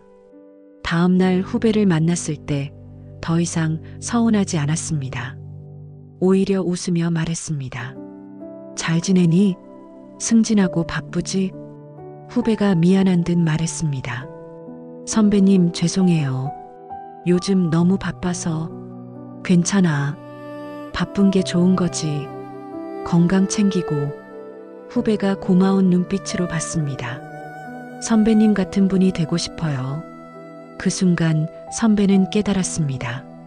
아, 내가 보답을 기대하지 않으니 오히려 후배가 더 고마워하는구나. 법화경은 이렇게 가르칩니다. 드러내지 않는 것, 기대하지 않는 것, 그냥 하는 것, 그것이 진정한 공덕입니다. 70대 할머니 한 분이 계셨습니다. 평생 남몰래 선행을 하셨습니다. 어려운 이웃이 있으면 돈을 보내되 이름을 밝히지 않으셨습니다. 절에 불공을 드릴 때도 금액을 말하지 않으셨습니다. 봉사를 해도 사진을 찍지 않으셨습니다. 자식들도 몰랐습니다. 할머니가 얼마나 많은 선행을 하는지. 할머니가 돌아가신 후 자식들은 통장을 정리하다가 깜짝 놀랐습니다. 매달 여러 곳에 후원금이 나가고 있었습니다. 고아원, 양로원, 장학재단. 자식들은 몰랐던 일들이었습니다. 그리고 할머니의 일기장에서 이런 글을 발견했습니다. 오늘도 조용히 기부했다. 아무도 모르게. 부처님께서 보고 계시니 그것으로 충분하다. 내가 한 일을 남들이 알면 그것은 자랑이 된다. 조용히 하고 잊어버리는 것이 진짜 보시다. 자식들은 눈물을 흘렸습니다. 어머니가 이런 분이셨구나. 우리는 전혀 몰랐네. 장례식에 예상치 못한 사람들이 많이 왔습니다. 고아원 원장님, 양로원 어르신들, 장학금 받은 학생들. 할머니 덕분에 제가 학교를 다닐 수 있었습니다. 할머니 덕분에 우리 시설이 운영될 수 있었습니다. 자식들은 그제야 알았습니다. 어머니가 얼마나 많은 사람들에게 빛이었는지, 그리고 그것을 한 번도 자랑하지 않으셨다는 것을. 이것이 법화경이 말하는 진정한 보살입니다. 드러내지 않고 조용히 필요한 곳에 도움을 주는 것. 법화경 관세음보살 보문품에 나오는 관세음보살도 마찬가지입니다. 관세음보살은 중생이 부를 때 나타나지만 자신을 드러내지 않습니다. 어떤 때는 스님의 모습으로, 어떤 때는 일반인의 모습으로. 중생을 구하고 나서는 조용히 사라집니다. 내가 너를 구했다고 말하지 않습니다. 그냥 하고 떠납니다. 현대를 살아가는 우리에게 이것은 어떤 의미일까요? 요즘은 SNS 시대입니다. 무엇을 해도 사진을 찍고 올리고 좋아요를 기다립니다. 봉사활동을 해도 사진을 찍습니다. 기부를 해도 인증샷을 올립니다. 나 이런 좋은 일 했어요. 그것이 잘못된 것일까요? 부처님께서는 말씀하십니다. 그 순간 이미 보답을 받았다고. 사람들의 좋아요, 칭찬, 인정. 그것이 바로 보답입니다. 그리고 그것으로 끝입니다. 40대 여성 한 분이 계셨습니다. 봉사활동을 시작했습니다. 양로원에 가서 어르신들을 돕고 사진을 찍어 SNS에 올렸습니다. 오늘 봉사 다녀왔어요. 보람 있네요. 친구들이 좋아요를 눌러줬습니다. 대단해. 멋있어. 기분이 좋았습니다. 다음 주에도 봉사를 갔습니다. 이번에도 사진을 찍어 올렸습니다. 그런데 이번에는 좋아요가 별로 없었습니다. 친구들이 관심이 없는 것 같았습니다. 왠지 허전했습니다. 내가 왜 봉사하지? 문득 이런 생각이 들었습니다. 사람들이 알아줘서 봉사하는 건가? 어르신들을 돕고 싶어서 하는 건가? 고민이 되었습니다. 다음 주에 봉사를 갔습니다. 이번에는 사진을 찍지 않았습니다. 그냥 어르신들과 이야기하고 함께 웃고 손을 잡아드렸습니다. 한 할머니께서 말씀하셨습니다. 아가씨, 고마워요. 손주가 이렇게 안 해주는데. 그 순간 가슴이 뭉클했습니다. 아, 이거구나. 이 순간이 진짜 보람이구나. 사진 찍고 좋아요 받는 것보다 이게 훨씬 좋네. 집에 돌아와서도 SNS에 올리지 않았습니다. 그냥 마음속에 간직했습니다. 이상하게도 더 뿌듯했습니다. 그 후로 봉사의 의미가 달라졌습니다. 누가 알아주든 말든 그냥 했습니다. 오히려 아무도 모르게 하는 것이 더 좋았습니다. 법화경 안락행품에서 부처님께서 말씀하십니다. 보살은 명예를 구하지 않고 이익을 구하지 않는다. 다만 중생을 이롭게 할 뿐이다. 이것이 진정한 보살행입니다. 어떤 분이 물으실 수 있습니다. 그럼 선행을 알리는 것은 무조건 나쁜 건가요? 다른 사람들도 따라하게 하려면 알려야 하는 것 아닌가요? 좋은 질문입니다. 선행을 알리는 것과 자랑하는 것은 다릅니다. 이런 어려움이 있습니다. 함께 도웁시다라고 하는 것은 좋습니다. 하지만 내가 이만큼 했습니다. 나를 봐주세요라고 하는 것은 자랑입니다. 마음이 어디를 향하고 있느냐가 중요합니다. 다른 사람을 돕기 위함인가? 내가 인정받기 위함인가?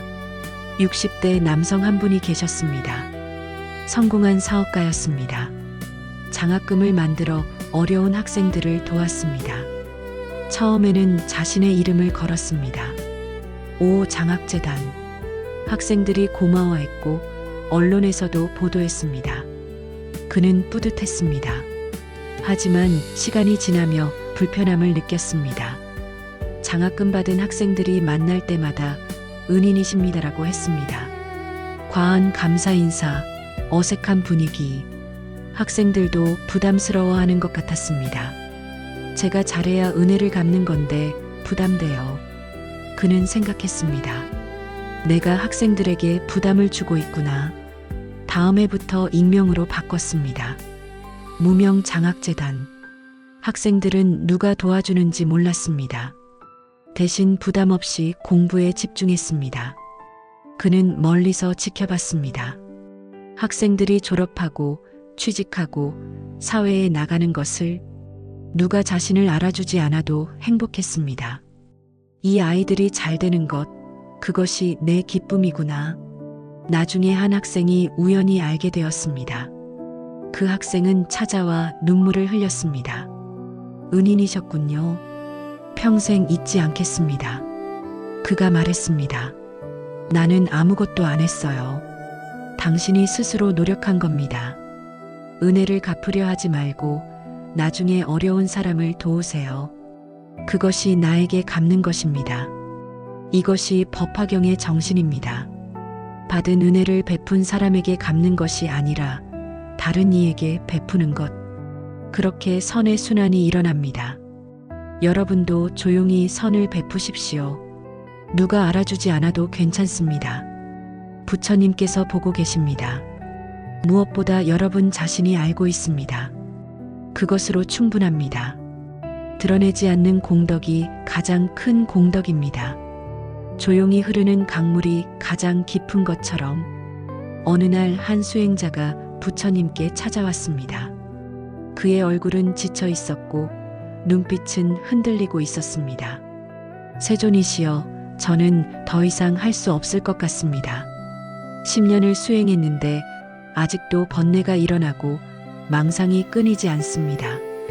다른 수행자들은 다 진전이 있는 것 같은데 저만 제자리인 것 같습니다. 포기하는 게 낫지 않을까요? 부처님께서 그를 조용히 바라보셨습니다. 그대는 이곳에 오기까지 얼마나 걸어왔는가? 사흘을 걸었습니다. 중간에 쉬고 싶지 않았는가? 쉬고 싶었습니다. 발도 아프고 목도 말랐습니다. 그런데 왜 포기하지 않았는가? 여기에 오면 부처님을 뵐 수 있다고 생각했기 때문입니다. 부처님께서 미소 지으셨습니다. 그렇다. 목적지가 있었기에 포기하지 않은 것이다. 수행도 마찬가지다. 지금은 힘들지만 계속 가면 반드시 도달한다. 포기하는 순간 지금까지 걸어온 모든 것이 헛되이 된다. 법화경 화석유품에는 이런 비유가 있습니다. 긴 여행을 떠난 사람들이 있었습니다.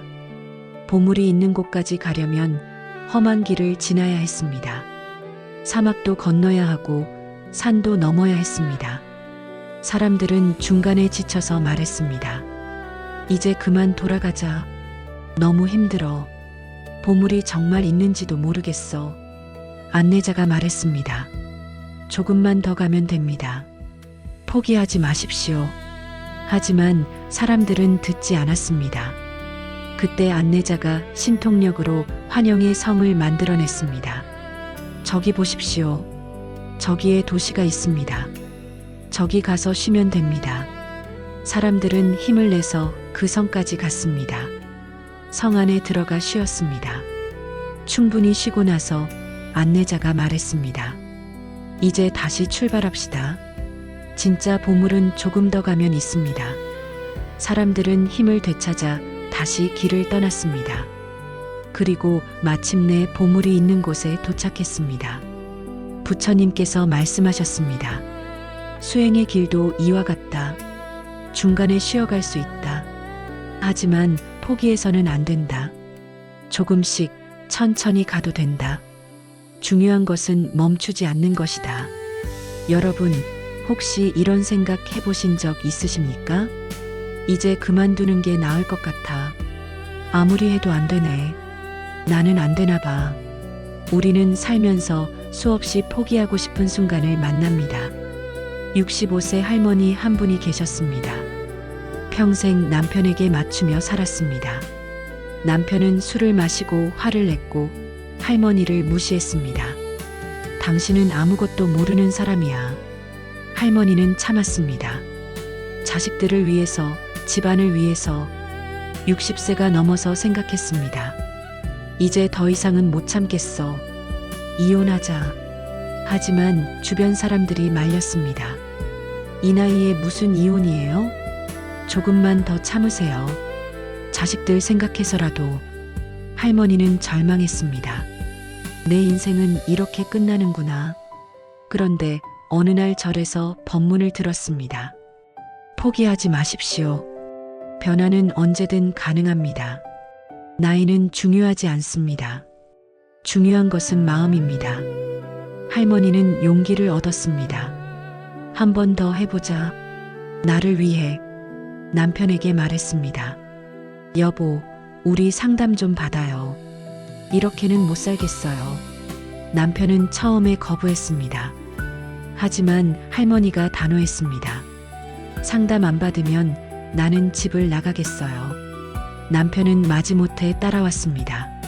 상담을 받기 시작했습니다. 처음에는 아무 변화가 없었습니다.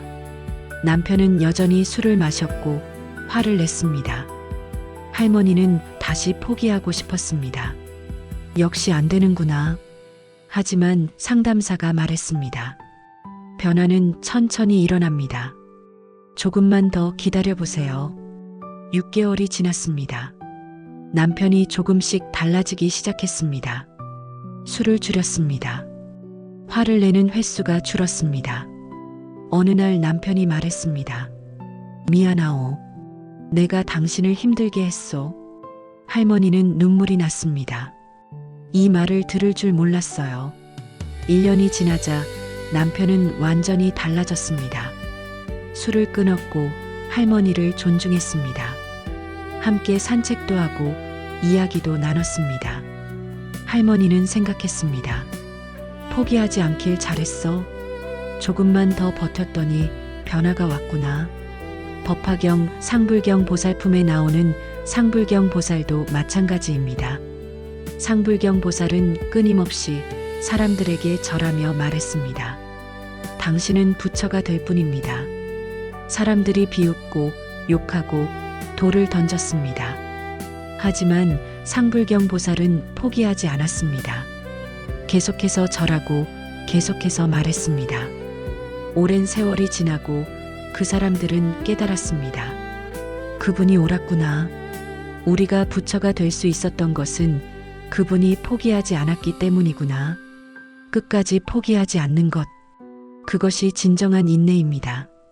현대를 살아가는 우리는 어떻습니까? 조금만 어려워도 포기하려 합니다. 빨리 결과가 나오지 않으면 안 되나 바라고 생각합니다.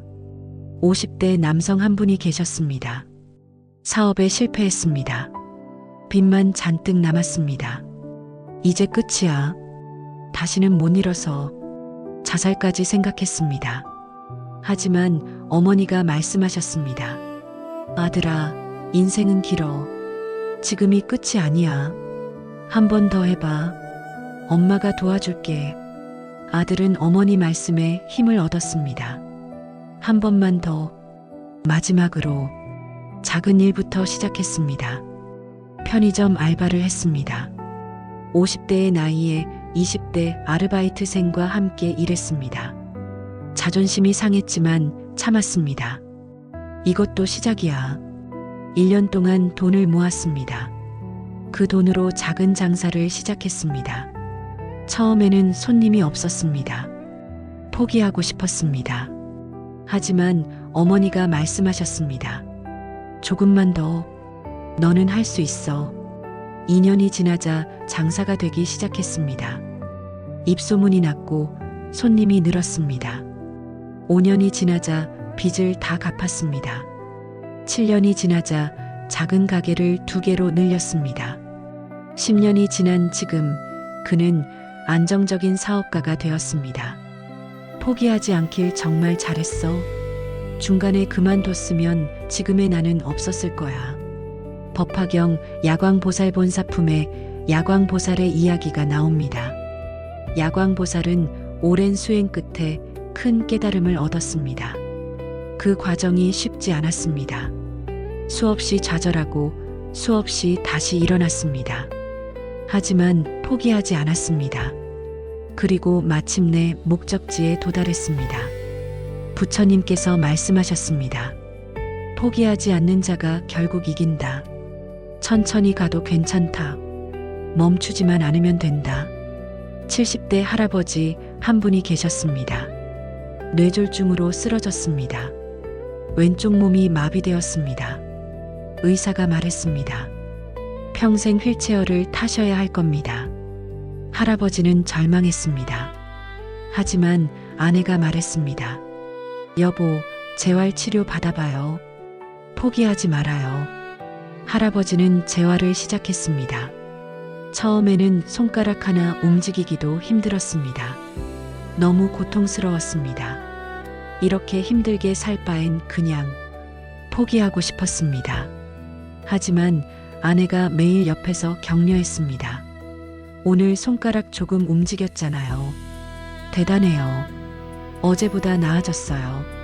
조금씩 좋아지고 있어요. 3개월이 지나자 손가락을 움직일 수 있었습니다. 6개월이 지나자 팔을 들 수 있었습니다. 1년이 지나자 서 있을 수 있었습니다. 2년이 지나자 지팡이를 짚고 걸을 수 있었습니다. 의사가 깜짝 놀랐습니다. 기적입니다. 이렇게 회복될 줄 몰랐습니다. 할아버지가 말했습니다.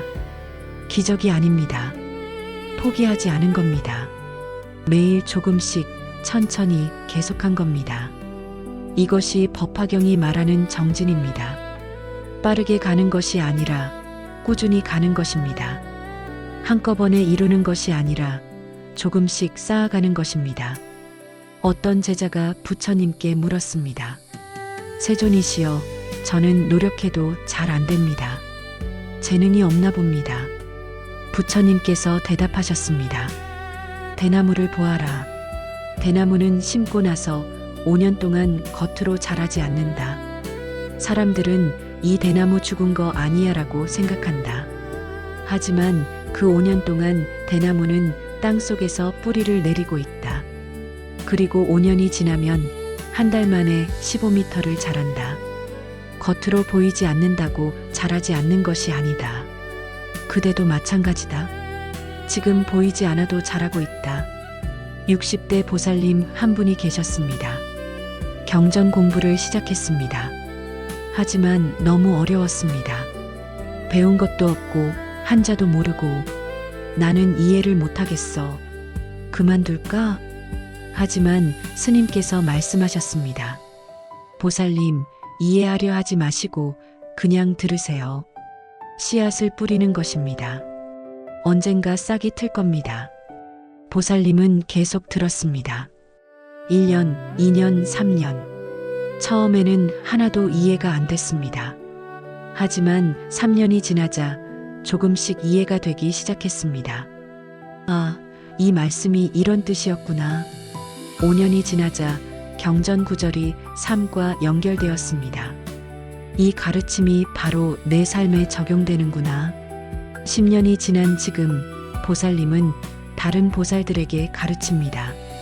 처음에는 어렵지만 포기하지 마세요.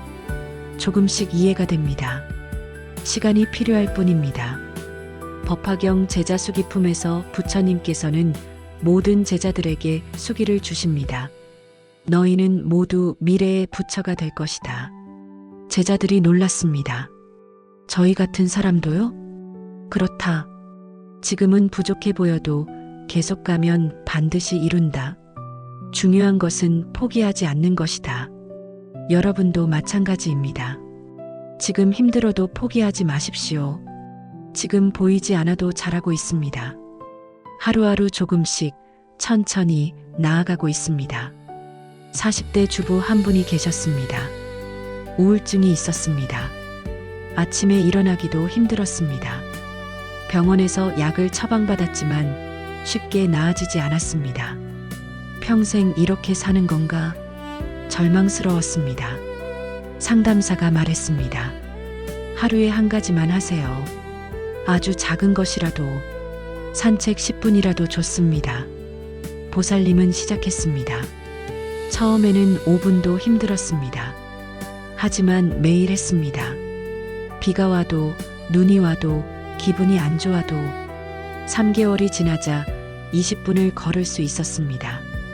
6개월이 지나자 30분을 걸으며 주변 풍경을 즐겼습니다. 1년이 지나자 아침 산책이 하루의 시작이 되었습니다. 우울감이 조금씩 줄어들었습니다. 2년이 지난 지금 약을 줄였습니다. 의사가 말했습니다. 많이 좋아지셨네요. 무엇을 하셨어요? 포기하지 않았습니다. 매일 조금씩 했습니다.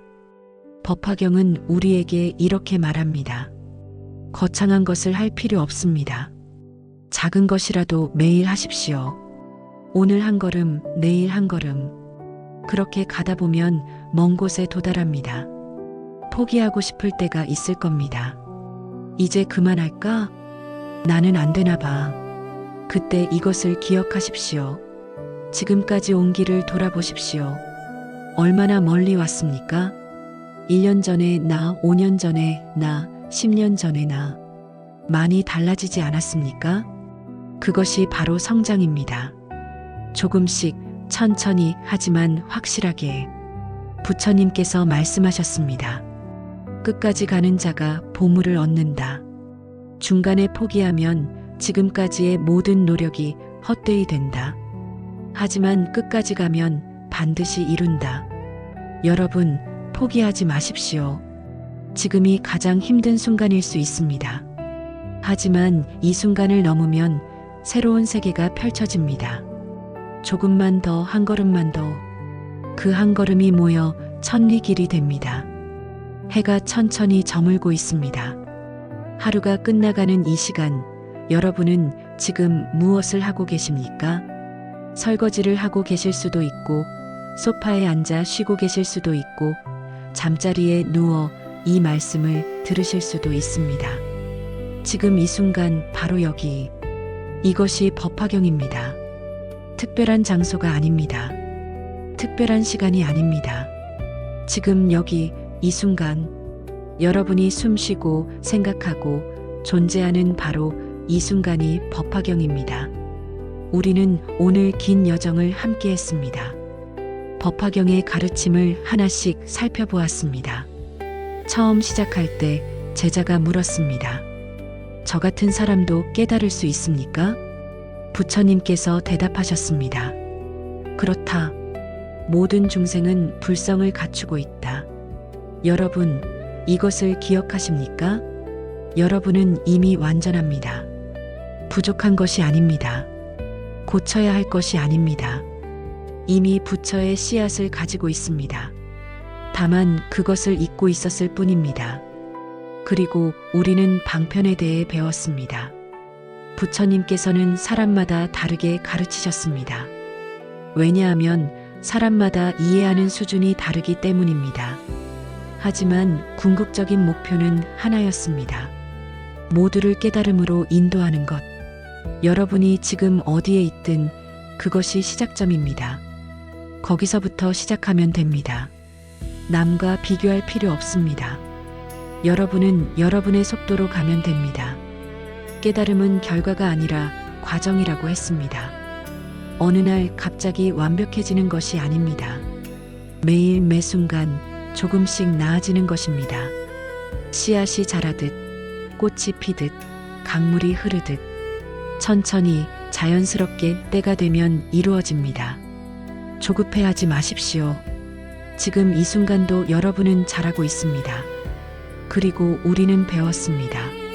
스스로를 부정하는 마음이 가장 큰 장애라는 것을. 나는 안 돼.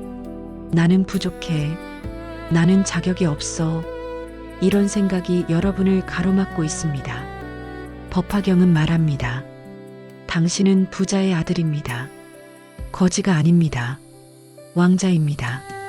이것을 받아들이십시오. 스스로를 사랑하십시오. 스스로를 존중하십시오. 여러분은 그럴 자격이 있습니다. 진짜 수행은 산속에 들어가는 것이 아니라고 했습니다. 일상 속에서 지금 이 자리에서 하는 것입니다. 설거지하며 아이를 돌보며 일하며 이웃과 인사하며 매 순간이 수행입니다. 특별해지려 하지 마십시오.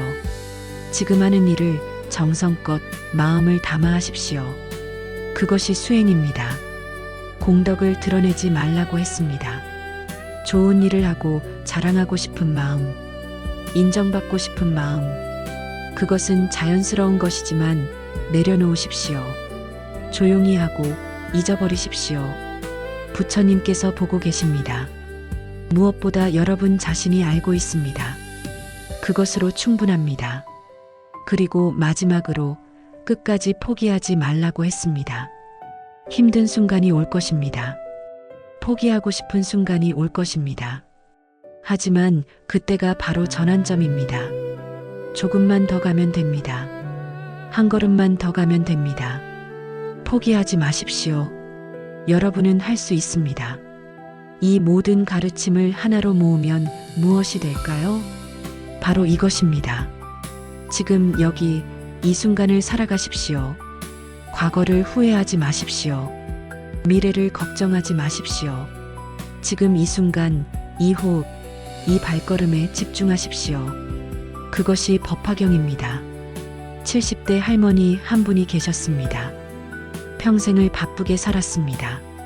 자식 키우고 집안 돌보고 남편 뒷바라지하느라 늘 나중에라고 생각했습니다. 나중에 자식들 크면 내 인생을 살 거야. 나중에 여유 생기면 여행 갈 거야. 나중에 시간 나면 하고 싶은 거 할 거야. 그런데 어느 날 깨달았습니다. 나중은 오지 않는구나. 늘 나중에만 생각하다가 인생이 다 지나가는구나. 그날부터 할머니는 달라졌습니다. 오늘을 살자. 지금 이 순간을 즐기자. 아침에 일어나면 창문을 열고 공기를 깊이 들이마셨습니다. 아, 오늘도 살아있구나. 감사하다. 설거지를 하면서도 물소리에 귀 기울였습니다. 이 소리가 참 좋네. 손주를 돌보면서도 손주의 웃음소리에 집중했습니다. 이 순간이 얼마나 소중한지 저녁에 산책을 하면서 석양을 바라봤습니다. 이렇게 아름다운 하늘을 그동안 놓쳤구나. 똑같은 일상인데 완전히 달라졌습니다. 전에는 그냥 지나쳐버렸던 것들이 이제는 모두 소중했습니다. 할머니는 행복했습니다. 아, 이게 사는 거구나. 특별한 일이 없어도 지금 이 순간이 행복이구나. 이것이 법화경이 말하는 삶입니다. 특별한 것을 찾아 헤매지 마십시오. 지금 여기에 모든 것이 있습니다. 여러분이 마시는 물 한 모금, 여러분이 쉬는 숨 한 번, 여러분이 걷는 발걸음 하나, 그 모든 것이 기적입니다. 그 모든 것이 법화경입니다. 부처님께서 말씀하셨습니다.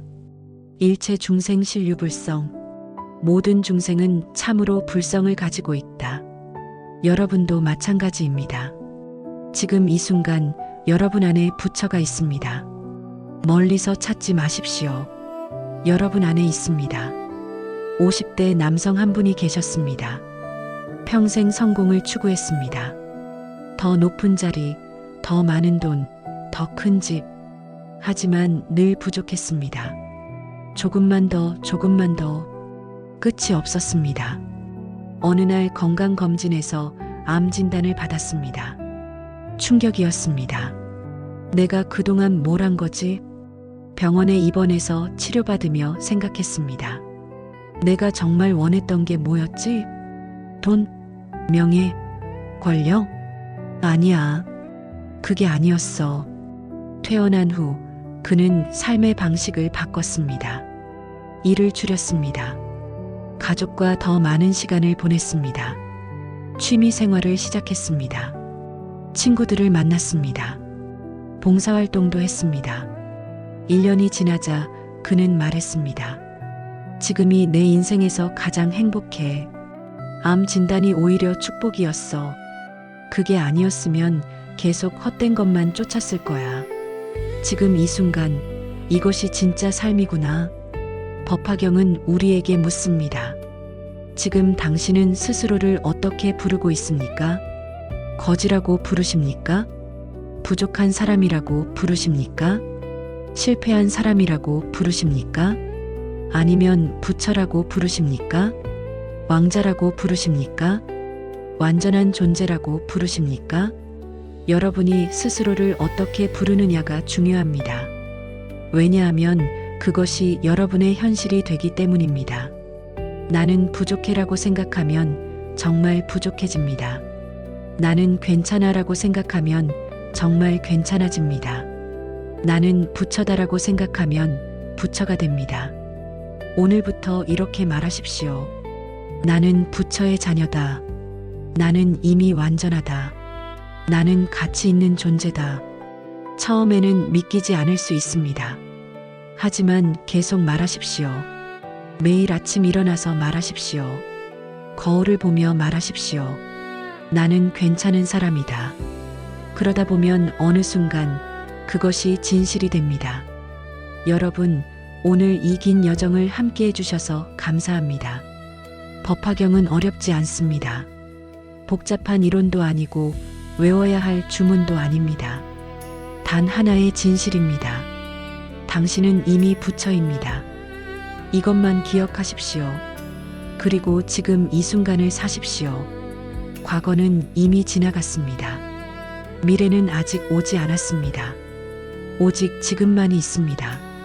지금 이 순간을 소중히 여기십시오. 지금 이 호흡에 감사하십시오. 지금 이 자리에 계신 자신을 사랑하십시오. 그것이 법화경입니다. 마지막으로 부처님의 말씀을 전합니다. 모든 중생이 고통에서 벗어나길, 모든 중생이 행복하길, 모든 중생이 자신의 불성을 발견하길, 여러분께도 이 축원을 드립니다. 여러분의 삶에 평화가 가득하길, 여러분의 마음에 기쁨이 넘치길, 여러분이 매 순간 깨어있길, 그리고 언젠가 여러분도 깨닫게 되길, 아, 나는 이미 부처였구나. 내가 찾던 것은 여기에 있었구나. 행복은 멀리 있지 않았구나. 오늘 밤 잠자리에 들기 전에 잠시 고요히 앉아 보십시오. 호흡을 느껴보십시오. 가슴에 손을 얹고 심장 소리를 들어보십시오. 여러분은 살아 있습니다. 지금 이 순간 숨 쉬고 존재하고 있습니다. 그것만으로도 기적입니다. 그것만으로도 충분합니다. 내일 아침 눈을 뜨면 새로운 하루가 시작됩니다. 어제와 똑같은 하루일 수도 있습니다. 하지만 여러분의 마음가짐이 달라지면 모든 것이 달라집니다. 오늘도 감사하다. 오늘도 최선을 다하자. 오늘도 나를 사랑하자. 이렇게 시작하십시오. 법화경은 끝이 없습니다. 이 영상이 끝나도 법화경은 계속됩니다. 여러분의 삶 속에서 매일 매 순간 여러분이 숨쉬는 한 법화경은 계속됩니다. 여러분이 사랑하는 한 법화경은 계속됩니다. 여러분이 존재하는 한 법화경은 계속됩니다.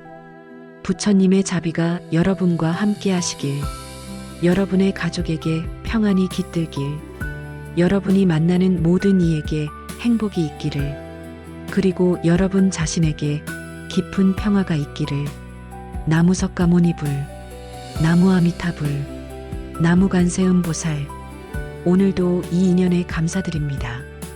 여러분, 편안한 밤 되십시오.